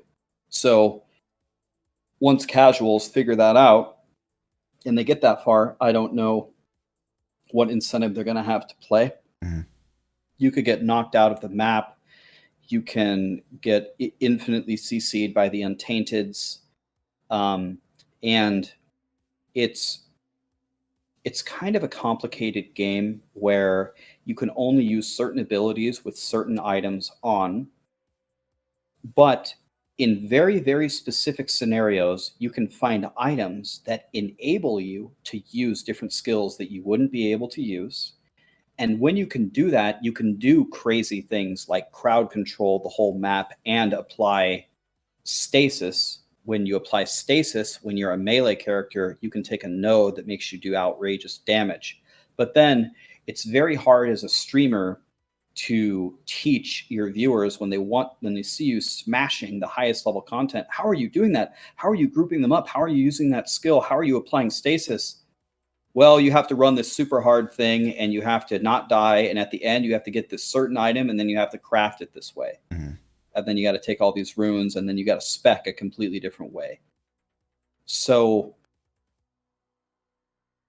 it was, I don't know. I can't, maybe Fluffy and ThaPChild, you guys would be better to compare it because I don't know Path of Exile, but it was a complication in the game that I found very hard to relate to the casual people. And honestly, I had a hard time promoting to them. Oh yeah, all you have to do is get all this stuff and then you can do what I'm doing. Well, that's going to be very hard for you to do. Right. I think that like PoE just runs with that. Like, so Mathil will come out with build guides all the time, and the shit that he's wearing, like, you're a casual player, you're never going to see that. You're never going to be able to afford that. And then let alone Mathil makes the build and prices jump on the market. Like, so... yeah, I think there's just that like, well, you know, this is what you need for the build guys and good luck kind of thing. So yeah, it definitely feels bad from like a viewer perspective. You're like, you see like this high end player that's like, wow, that looks amazing. How do I do that? And then you have to tell them like, well, like this is what you need to do. Like, good luck. You'll probably never be able to do it. And it relates back to our D3 topic about people smashing 150s and the viewers being like, oh, I don't care anymore because people are doing it. But it's if they see you doing something, they're like, oh, either if it's just a little bit like maybe I could do that, then that keeps them entertained. It keeps them wanting to keep playing the game. But as soon as they are like, I'm never going to get that, it's like they cut off. Right. You know, it's like, I'm done. Why do I care anymore? Mm-hmm. So. And another problem, which I think when we were talking about how Diablo 4 is so simplistic, another problem that arises in Wolcen that I think Diablo is trying to solve for, but there is also a danger. There's an inherent danger in solving for it is people see, okay, Rax, you've got an anomaly shield with really high block efficiency, and now you're immortal and you can gather everything and you can apply stasis. So you're telling me I need to run these Untainteds and get an anomaly shield. Well, then they start to get all these other things. Oh, this allows me to cast Lightbringer. This allows me to cast Aether Jump. Is this good? Is this good? Is this good? Do I keep this? Do I keep this? They just don't know. And there's no easy way to explain it to people. Mm-hmm. So I think Diablo may be trying to overcompensate and solve for that and put this weapon on. Does the attack button, is it green and does it go up? Well, then you want to keep that. It's like, well, right. That's not what we want either. But we don't want it so freaking complicated that the only way you're going to know is if you go to Rax's stream and ask Rax if that's good, or Fluffy or ThaPChild, and we're not going to be able to sit there and sift through 5 million items to tell you what's good or bad. Mm. And then with Diablo 4, as you guys were alluding to earlier, if there's all these random rolls for all these powers, angelic powers on top of it, it's going to be like, well, maybe there won't even be a definition of what's a good item, depending on what you're wearing. I'm not even sure. Yeah. So you mentioned you haven't played a lot of Path of Exile. Why is that, I guess? So I did completely full clear the game about 2 years ago. I enjoyed it. I thought it was a good game. My brother is he's a good gamer as well, and he was very into Path of Exile. So my experience was very different from most people. I had somebody. My brother was just. I had a six back then. I had a 6-linked Voltaxic Rift with godly everything, and I was just instantly. I was just always Motown, but it was because my brother was carrying me. Mm-hmm.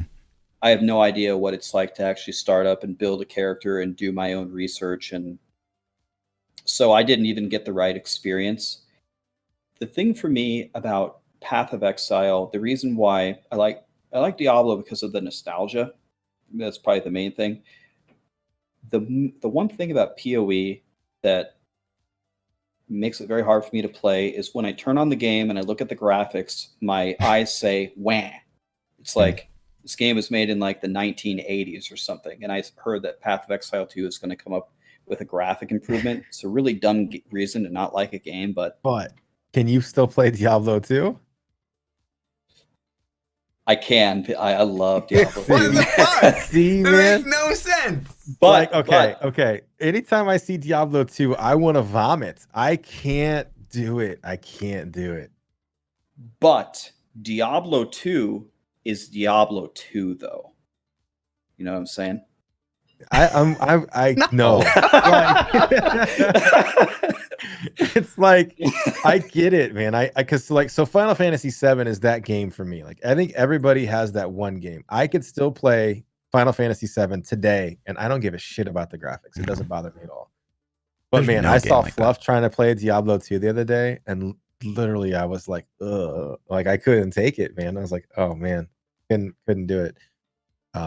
And graphically, PoE's come a long ways lately, but it's still off, and I don't know what it is. If you freeze frame it and you look at the screen, it's like, oh, that looks cool, man. The grass looks good, the water looks good. They got floaty, like little magic fireflies and shit, and it looks pretty good. So then when you see your character moving, something is just off. I can't put my finger on it. So It's crazy. You guys are crazy. It's not a bad game. I enjoyed it when I played it. My experience was nothing like most people. I was just given a god tier character, and I just mowed everything down. I will say the first time I really tried to play it, I played with Fluff, and he gave me the tabula or whatever that chess piece was that was a 6-link. Tabula rasa. Yes, I don't know. He gave me a come hard. Yeah. Yep. Come real hard. And so I put that on, and I breezed through the game. It was easy. It was fun. I had a good time. I didn't learn anything about like really how to play the game though, but it was okay. And the second time that I tried to play through it, I followed just a build guide and played by myself. And chat was obviously helping me when I would get lost, but it was a completely different experience, and it was fun. I didn't dislike it, but yeah. I don't know. I played a lot of Diablo 2, and I was a diehard fan. I couldn't go back and play Diablo 2. I was a pro Halo 1 player. I can't go back and play Halo 1. It looks like shit. It plays like shit. It's laggy as fuck. Like I can't. Final Fantasy 7? Are you kidding me? Those like your hands are like blocks. It's like Minecraft. I can't play any of those games. But when you guys say like, oh, I can't play PoE because the graphics aren't good enough, like. That's not a deterrent for me to not play it. All right. I will say that if they don't fucking do something with that UI when PoE 2 launches, I'm not going to play it. I'm going to boycott just because that UI is the shittiest UI I've ever seen in my life. Like even fucking Wilson's UI was like 10 times better than PoE's. I don't understand. Can they not afford a UI artist and like team? Like how fucking hard is it to update the UI? Like you don't have to change functionality, just pretty it up, man. Hire some dude to do some graphics. Chat, anybody in here do graphics? Like hit up Chris Wilson, you know? No. So I don't know. Yeah, I like PoE. I have respect for their development team. I have respect for the crazy amount of content, how they change everything up. Godly game, I might jump into it at some point, at which point I will be begging you for help. But I haven't completely burnt out of D3 yet. Sure. Yeah. That's I will say that though is if PoE is your cup of tea, with PoE 2 in the horizon, like that's got to be super exciting because I don't think they're gonna fuck over their core fan base. I think they're gonna just continue flying forward. You know, so Do we want to look at this PlayStation controller? yeah, let's do Okay. that. Any other games before that you guys are hyped up about besides what we've talked about? Anything else we want to hit? Final Fantasy 7. Nothing I know else that's what I'm matters. on. Nothing Yeah. else matters. I'm hyped for that. WoW Shadowlands.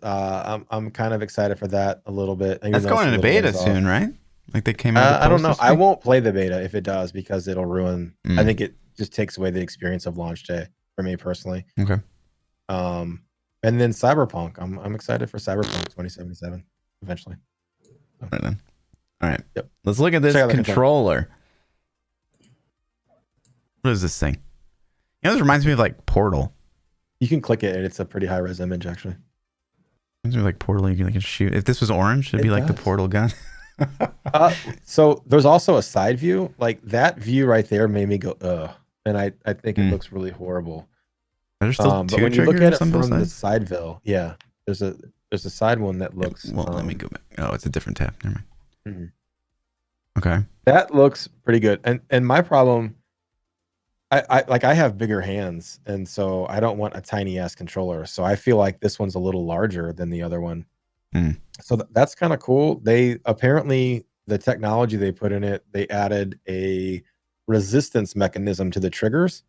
So like let's say then the example they use is if you're drawing a bowstring, it can add resistance to the trigger to make it feel more like you're pulling a bowstring. I don't know how that's going to play out and actually feel, but that's cool. They're trying to innovate something there. They took the light bar off the top, so if you're doing any kind of motion tracking with the camera, a lot of games use the controller for tracking. I don't know what they built in. Clearly, that's a USB-C port on the front, so they're upgrading technology there. So I don't know, man. It looks okay to me. I'm not. Microsoft one looks just like an Xbox One controller, and so I was like, okay, you didn't change anything. So and they're like, oh, and the Xbox One's controllers are forward compatible. I'm just like, so you didn't do shit. Okay, I got you. I mean, I don't really care what they do with their like. I'm probably just gonna replace it with the Scuff either way. So, like, well, that's the thing. Like, I have a Scuff, and I but you know, Scuffs are gonna be modeled off of this, you know, kind of design. They're just gonna put paddles on the back, but you gotta have your Scuff if you play any kind of FPS or anything. So, and I don't see myself playing FPS on console anyways. So I'm just gonna play Halo next. Could be console only. It's We gotta don't know. come out on PC, dude. I would hope. I don't know. I feel like I'd be pretty booty. I haven't played a controller FPS in a long time. So Same. you're off. But Halo's that's Microsoft shit. So you bought the wrong console if you're ready for Halo. You're gonna have to buy Xbox, you know, right? Yeah, I'm aware. Thank you. So listen, you bought a PS4 6 months before they're gonna release I'm aware. PS5. I'm aware. You The know worst they came case out in scenario, I They beat came out in 2013, Fluff. I beat Final Fantasy 7 over the weekend, and I'll just return the PlayStation. Oh wow. Physical copy, I hope. I guess. Yeah. Okay. You can at least trade that in for something too, right? Mhm. Oh man. Horrible. Yeah. All right. Twitter? You guys want to take some Twitter questions? Let's Do you have do any it. fluff hates this week? I didn't really. Oh yeah, I got one fluff hates. This is super you got? relevant. Okay, so I was at BlizzCon, and it was me, Quinn69, Riker, and Siegel. And Siegel's, I think, fiance or girlfriend, she played Diablo 3. And I was like, wow, like that's really cool. You played Diablo 3. Like, she's like, yeah, but I don't know who you are. I'm like, that's totally fine. Like, that's fine. What class do you play? She goes, well, I play Necro. I was like, oh, okay. Like, you really, like, you haven't seen any of my videos. That's crazy. Like, who do you watch? And she goes, Rax, fucking Rax. I was like, fuck you. That's my fluff hates for the week. Yeah. No more Necro videos. Get off my class. Funny. It's funny. All right, let's hit up some questions. If you guys want to submit questions to the podcast, you can tweet them at Lord Fluffy, Lord__Fluffy, or at myself. Join our Discords. We have an Ask New Meta section. You can drop your questions in there, and we'll try to take them every week. The first question we have comes from Kiray, and he says, if you were not making any money whatsoever on Twitch by playing long hours of games, would you still be playing every day and for long hours? So if this was purely 100% just for fun, I guess is the question. Yeah, me 100%. I either way for me. Like I was playing games this long before I started streaming, and streaming didn't change anything. I just pointed a camera at my face, you know. Mm-hmm. By you, Rex? I didn't know there was anything else to life. I mean, just blast games. That's all there is to do. Mm-hmm. Yeah. I would say I would definitely take more breaks than I do. Like 7 days a week for 14 months. I don't think I would have done that if I wasn't trying to build a career out of Twitch. You know what I mean? Trying to find a way to see is this feasible. Right. Do I still play an ungodly amount of hours? Yes. I mean, I still play off stream an ungodly amount of hours. So I just don't turn the camera on. When you have the camera on, it changes things. It's not quite the same. It makes it a little more you have to worry about being entertaining at times versus just like sitting back and enjoying. You're on stage all the time. Yeah. So it's definitely a different dynamic. So I would say I would probably not stream as much, but I would still play as much. If that makes sense. So yeah, that's true. There is something to that. Like I would not feel as bad for I do feel bad like when I take vacation because it's like it's 2-3 weeks I'm not there. Like this season, like I felt bad for playing Path of Exile when it came out the same time as Diablo 3. Like that feels bad because I know I have a lot of like people that want to watch me play Diablo. Like whereas if I was just playing the game, I'd just fucking go play PoE and it wouldn't matter. So there is that consideration that definitely changes things. Yeah. So to piggyback on what Fluffy just said, I was earlier today. We were talking about in my high school. The only two things I did growing up was I played soccer and I played video games. That's what I did. And there were some people in my high school that would say, "Well, are you other than the soccer team? Are you going to have any real friends? Are you going to have any other social life? I mean, when are you going to make some real friends?" Well, you can fast forward, 10 years or whatever, and all the friends that they had, they go out boozing every weekend, and then they go to the different colleges, wherever. It's like, well, how many of those people are you still in contact with? Because I've got quite a few lifelong friends that I met playing video games, and we still play games. We're always going to have that common interest, and we're going to be friends forever. It's not, to me, it's not just playing video games. You make a lot of friends doing it. Yeah, it's hanging out with your buds, and I think that's something that my parents didn't understand.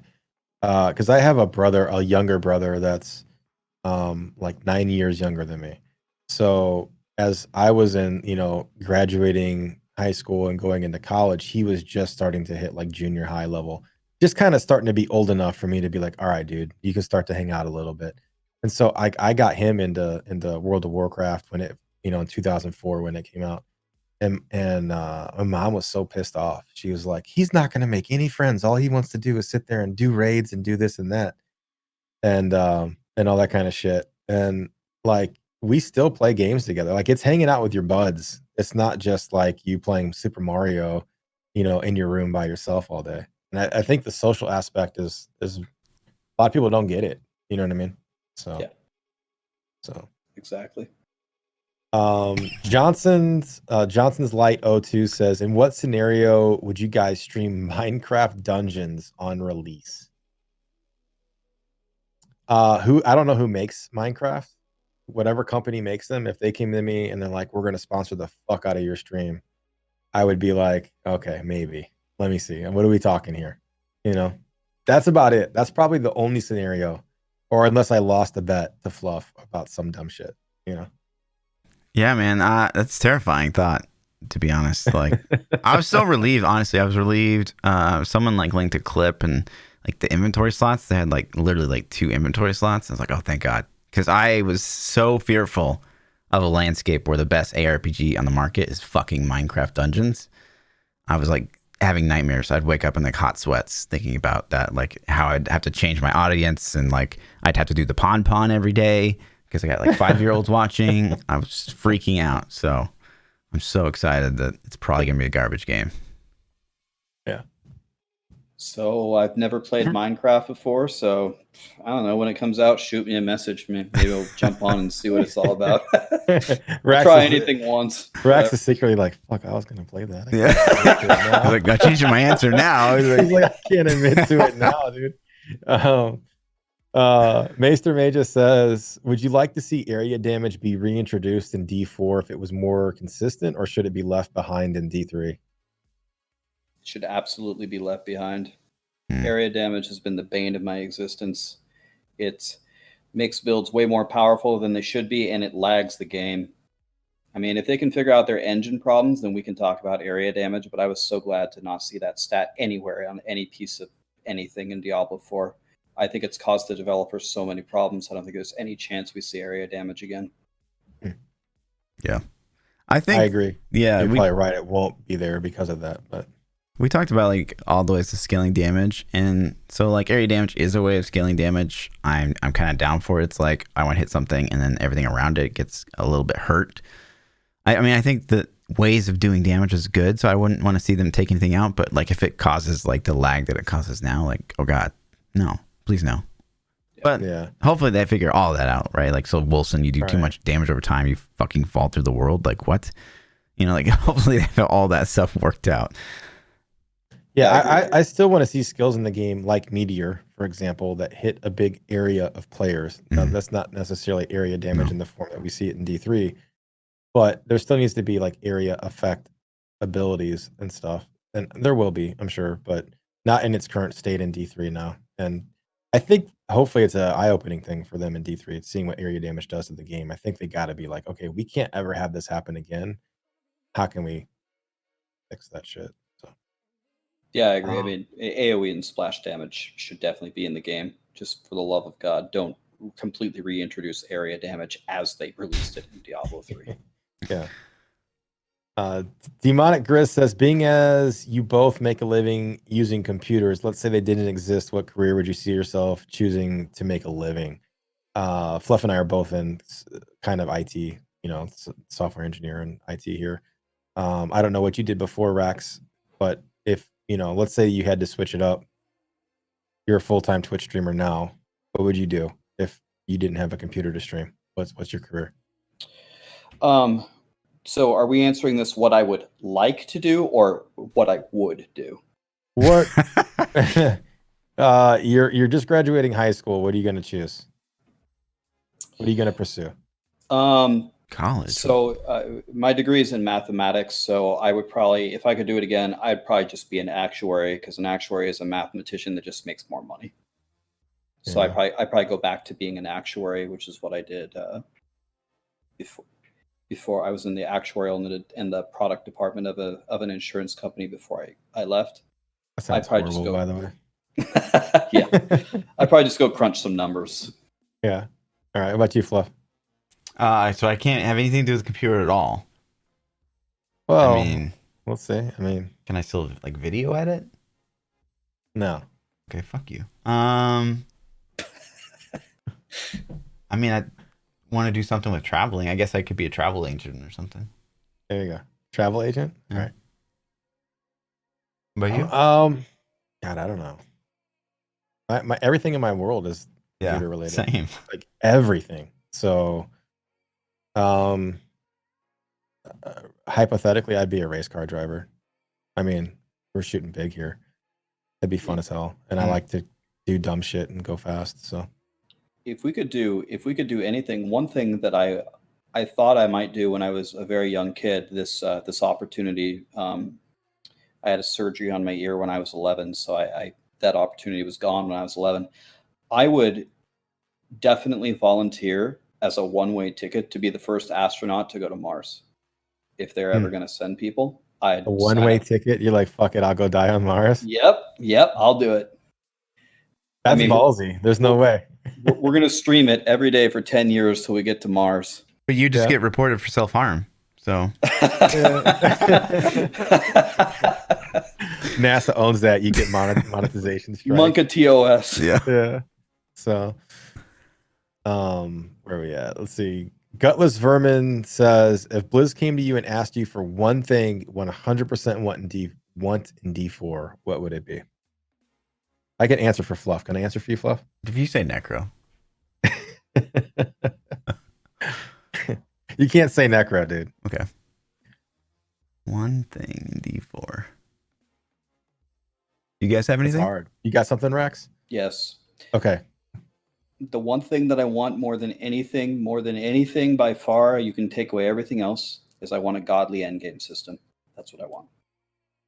I want a godly endgame system that's giving me stuff to chase after, stuff to compete against, something that gives the game tremendous longevity, because Lord knows, even if they don't put that in there, I'll be blasting it anyway.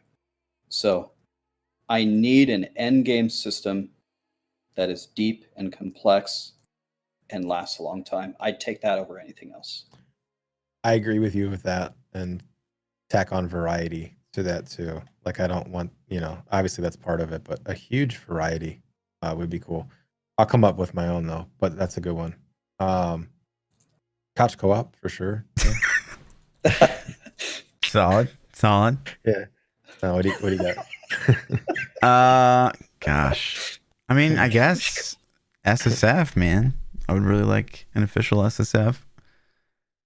And not this like unofficial thing that we have to do in Diablo 3 right now. This is like the honor system. Like, it's garbage. Like, I hate. I love that the community like stepped up and did that. And good on you for the people that did that. But it's just like honor system. No, I don't trust people. Are you kidding? Yeah. I'm with you. I didn't analyze this question and spend a lot of time thinking about it, but I would say I really want variety in classes, and I think that D3 is like spam your buttons on cooldown way too much, and there's no it's not cerebral at all. Yeah, it's not, man. It's like literally if they would just put, like, the game would function even better if they would just put an autocast system in Diablo 3 from the way they designed it. And I don't want that. And I want classes to feel different. And I don't feel like they feel that different in Diablo 3. It's like you're pretty much just smashing big groups of enemies. I would love to feel like some major variety between play styles and classes and things. So that way, if I'm playing a druid, it feels so much different than if I'm playing a sorceress or whatever other classes they put in the game. So, but end game, and I mean, that's assuming that we got a good end game and we got good systems and we have good loot and all those other things. So all those things have to be in there to make that work. So, Onion says, it looks like skills will no longer have runes baseline in D4. Rather, rune-like effects will be moved to the skill tree and items. You think this is a good change? So this is going to be a garbage answer from me. I won't know until I try it. I've got to try it and see what it's like. I have too many times before in too many games, I've thought something and been biased one way or another, and then I try it, and then sometimes that bias still lingers, and I either like it or I don't like it when I'm really not giving it a fair shot. I think a lot of the things that they have done, released so far, and maybe it's not fair to judge because it's pre-alpha, are a little bit too basic. So I'd like to see them complicate things more, but it's hard. It's very hard for me to answer until I try it. I got something for the last question. I just thought of something better. I'm going to say PvP. Some good goddamn PvP. I'm talking like phenomenal PvP. Because, PvP is the only content that it's just like, it keeps itself fresh. Every game you play is different. And if they put good game modes in there, if there are game modes, if it's not just run in the zone and gank everybody. Yeah. And, which I'm afraid that's what it's going to be. But if they actually put game modes in there that are fun, then I would say really good PvP. for the last one. On that note, ThaPChild, one terrifying thing that made me a little bit sad, that in my World of Warcraft days, and maybe you can remember the time when Blizzard actually just came out and said this, but I was big into PvP, man. High Warlord grind, go for Gladiator every season, rated Battlegrounds. They came out and people were getting upset with the balance of classes in PvP. And they just straight out came out and said, we are not balancing the game around PvP. Yeah. Which doesn't, and they even started out, well, I shouldn't say started out. At some point, I don't know exactly what expansion, because they all blend together. But when they started doing PvP gear sets and PvP gear versus the PvE stuff, I felt like that was a step in the right direction, because you could grind PvP to get PvP weapons and gear to play PvP, and those stats affected it. It was only when they started letting the PvE shit filter in that was better than the PvP shit that it really caused a problem for me. But I think it's a lazy way out to say that we're not going to balance around PvP, because it doesn't make sense. As soon as you flag for PvP, do you remember, Rax, did you play a lot in Mr. Pandaria, where they had the island? What was the name of the island that you used to go to? Timeless Isle or something shit like that? I played Vanilla, BC, and Wrath of the Lich King, Never Beyond. Okay. So later on, they added an island, and once you engaged in PvP combat, all your stats would flip to PvP stats, and then you could no longer, you would get your ass kicked by PvE a lot of times, but it made the engagements more fun and more fair. So if you ran around the world in your PvP gear and got into fights, you'd kick people's asses, and it was a good system. So yeah, it does disappoint me if they do that with D4. If they're like, hey, we're not going to balance this. Like, that's abandoning it, in my opinion. That's like saying, hey, we put this game mode in there to say we have it, but that's not truly supporting it. So, and yeah, I agree with what you said, because let's say, okay, so let's take scenario one. Let's say the classes aren't balanced. Okay. And then you take your scenario, they release the PvP gear, and the PvP gear has resilience on it, which now gives you tremendous damage reduction. right. Well, now, no matter how, at least in one area of PvP, survivability, now you have a way to make yourself as tanky as you need to be, but not any tankier. So if your class is super squishy, well, too bad, you got to wear all PvP gear.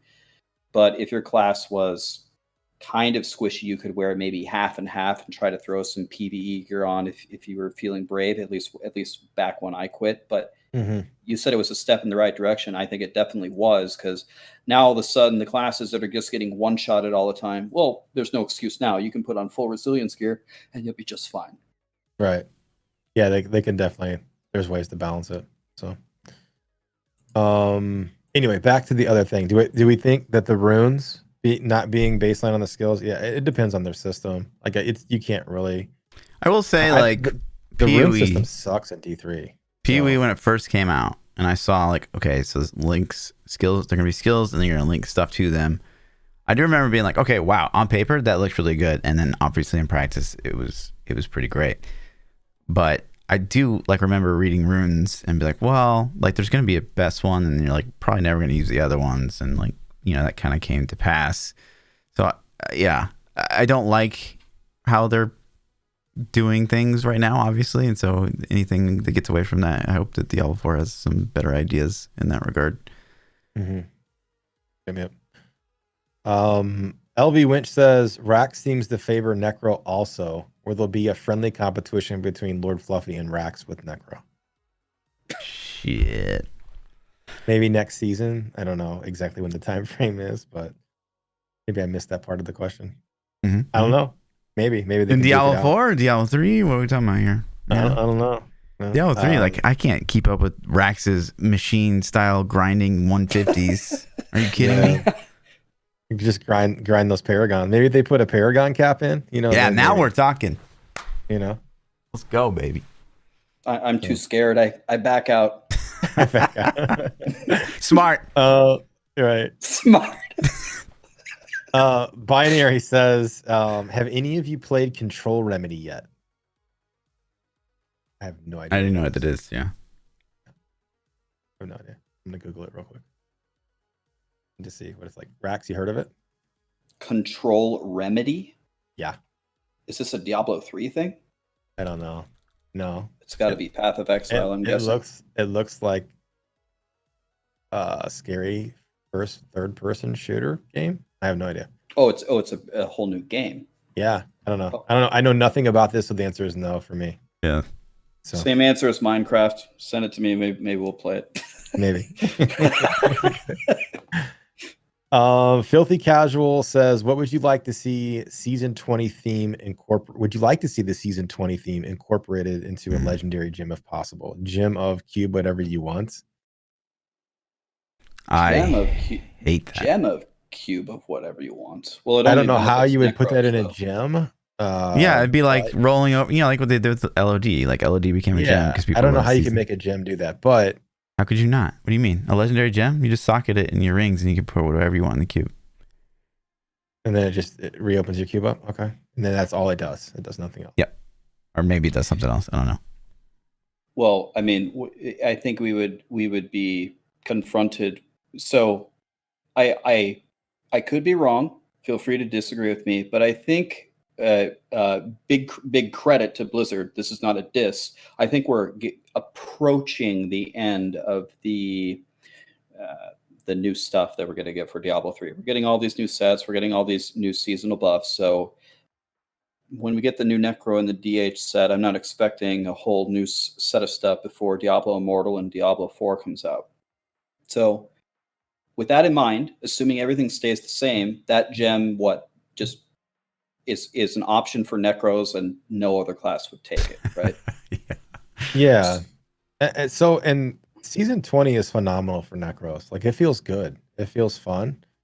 But in reality, it's really not that many choices. Your choices are, let's throw all the fucking weapons in the queue because they're all badass.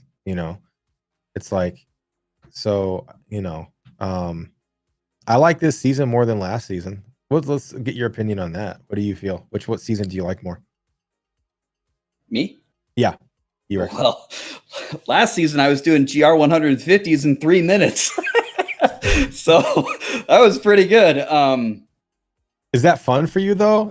You know what I mean? Like, does that make the season fun to just smash them in 3 minutes for 3 months straight and just, I would think it'd be like, God damn, dude.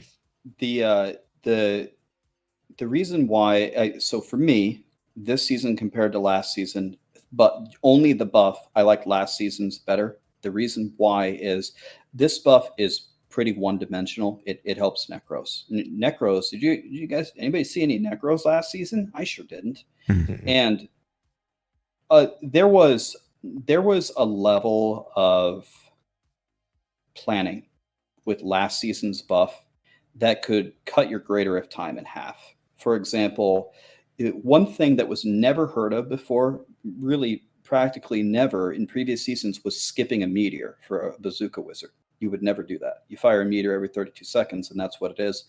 Well, in last season, for example, at 150 kills, you get the geysers, and the geysers kill everything.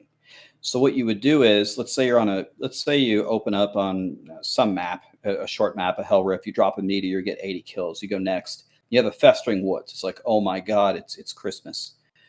Well, if you, on your 32 seconds after you zone into that festering, if you stomp it together and throw the meteor, you're going to get it 160 kills and you're going to geyser 2 elites. That's not what you do. You just straight up skip the meteor.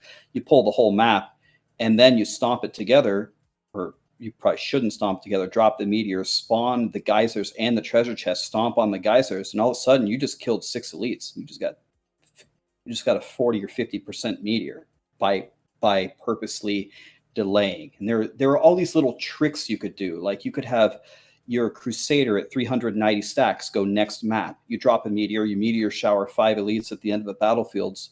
You go next, you drop your stacks, and you pick up the 390 and you meteor shower again. It was very cerebral. It required a lot of teamwork. Now it's just, cube weapons, and now I kill everything as a Death Nova Necro. Know what I mean? Yeah. Yeah. I think it depends on the style of play that you do too. If you're in group, synergizing that on Discord with voice chat, it works well. If you're Right. randomly queuing up with randos, no voice chat, just talking, that's never gonna happen. So Exactly. and then it's just you're popping the seasonal buff. Really, it was mindless. You didn't even think about it. Like you didn't notice it. You didn't really pay attention to it because you're not getting that level of communication to time and do it. So I think I could see the variance in casual to pro player, Yeah, it's liking it or disliking it. huge difference. Yeah. What else do we have? Oh, we got one final question. This is an important question. This is the most important question you're going to have for the next couple months. Bacon or sausage? Bacon. Fuck. Bacon. Idiots. All we have in this podcast are just total idiots. 100%. I am batting 100%. Didn't even have to think about it. Fluff, man. I was waiting for you guys. I didn't know it was to me. It's Yeah. bacon. Yeah. Eat by a significant margin. Yeah. See, Fluff, not a single person. Huh? Goes with sausage. One day we'll get a high IQ person on the podcast. Oh man, that's all the questions that we had this week. If you guys want to submit questions again, !Discords or join our Discords, hit us up on Twitters. Rax, man, thanks for coming on. It was fun. Thank you Dude. so much for having me, guys. Yep. It was a pleasure. I had so much fun. Shout out so people can find you. Where can they find you? YouTube, Twitter, Twitch, all those places. It's the same stupid name everywhere. Raxxanterax. Where'd the name come from, by the way? We didn't. Yeah. So you guys remember AOL Instant Messenger? Sweet. Way back in the day. Yeah. So my friend told me, get AOL Instant Messenger. You can talk with your friends. Okay. Download it. Pick a screen name. Don't know what that is. Ryan, taken. Ryan S, taken. Ryan's the man, taken. Okay. So I mashed on the keyboard, and this is what came out. Raxxanterax 66. And I thought, you want to know what? I might as well be a badass.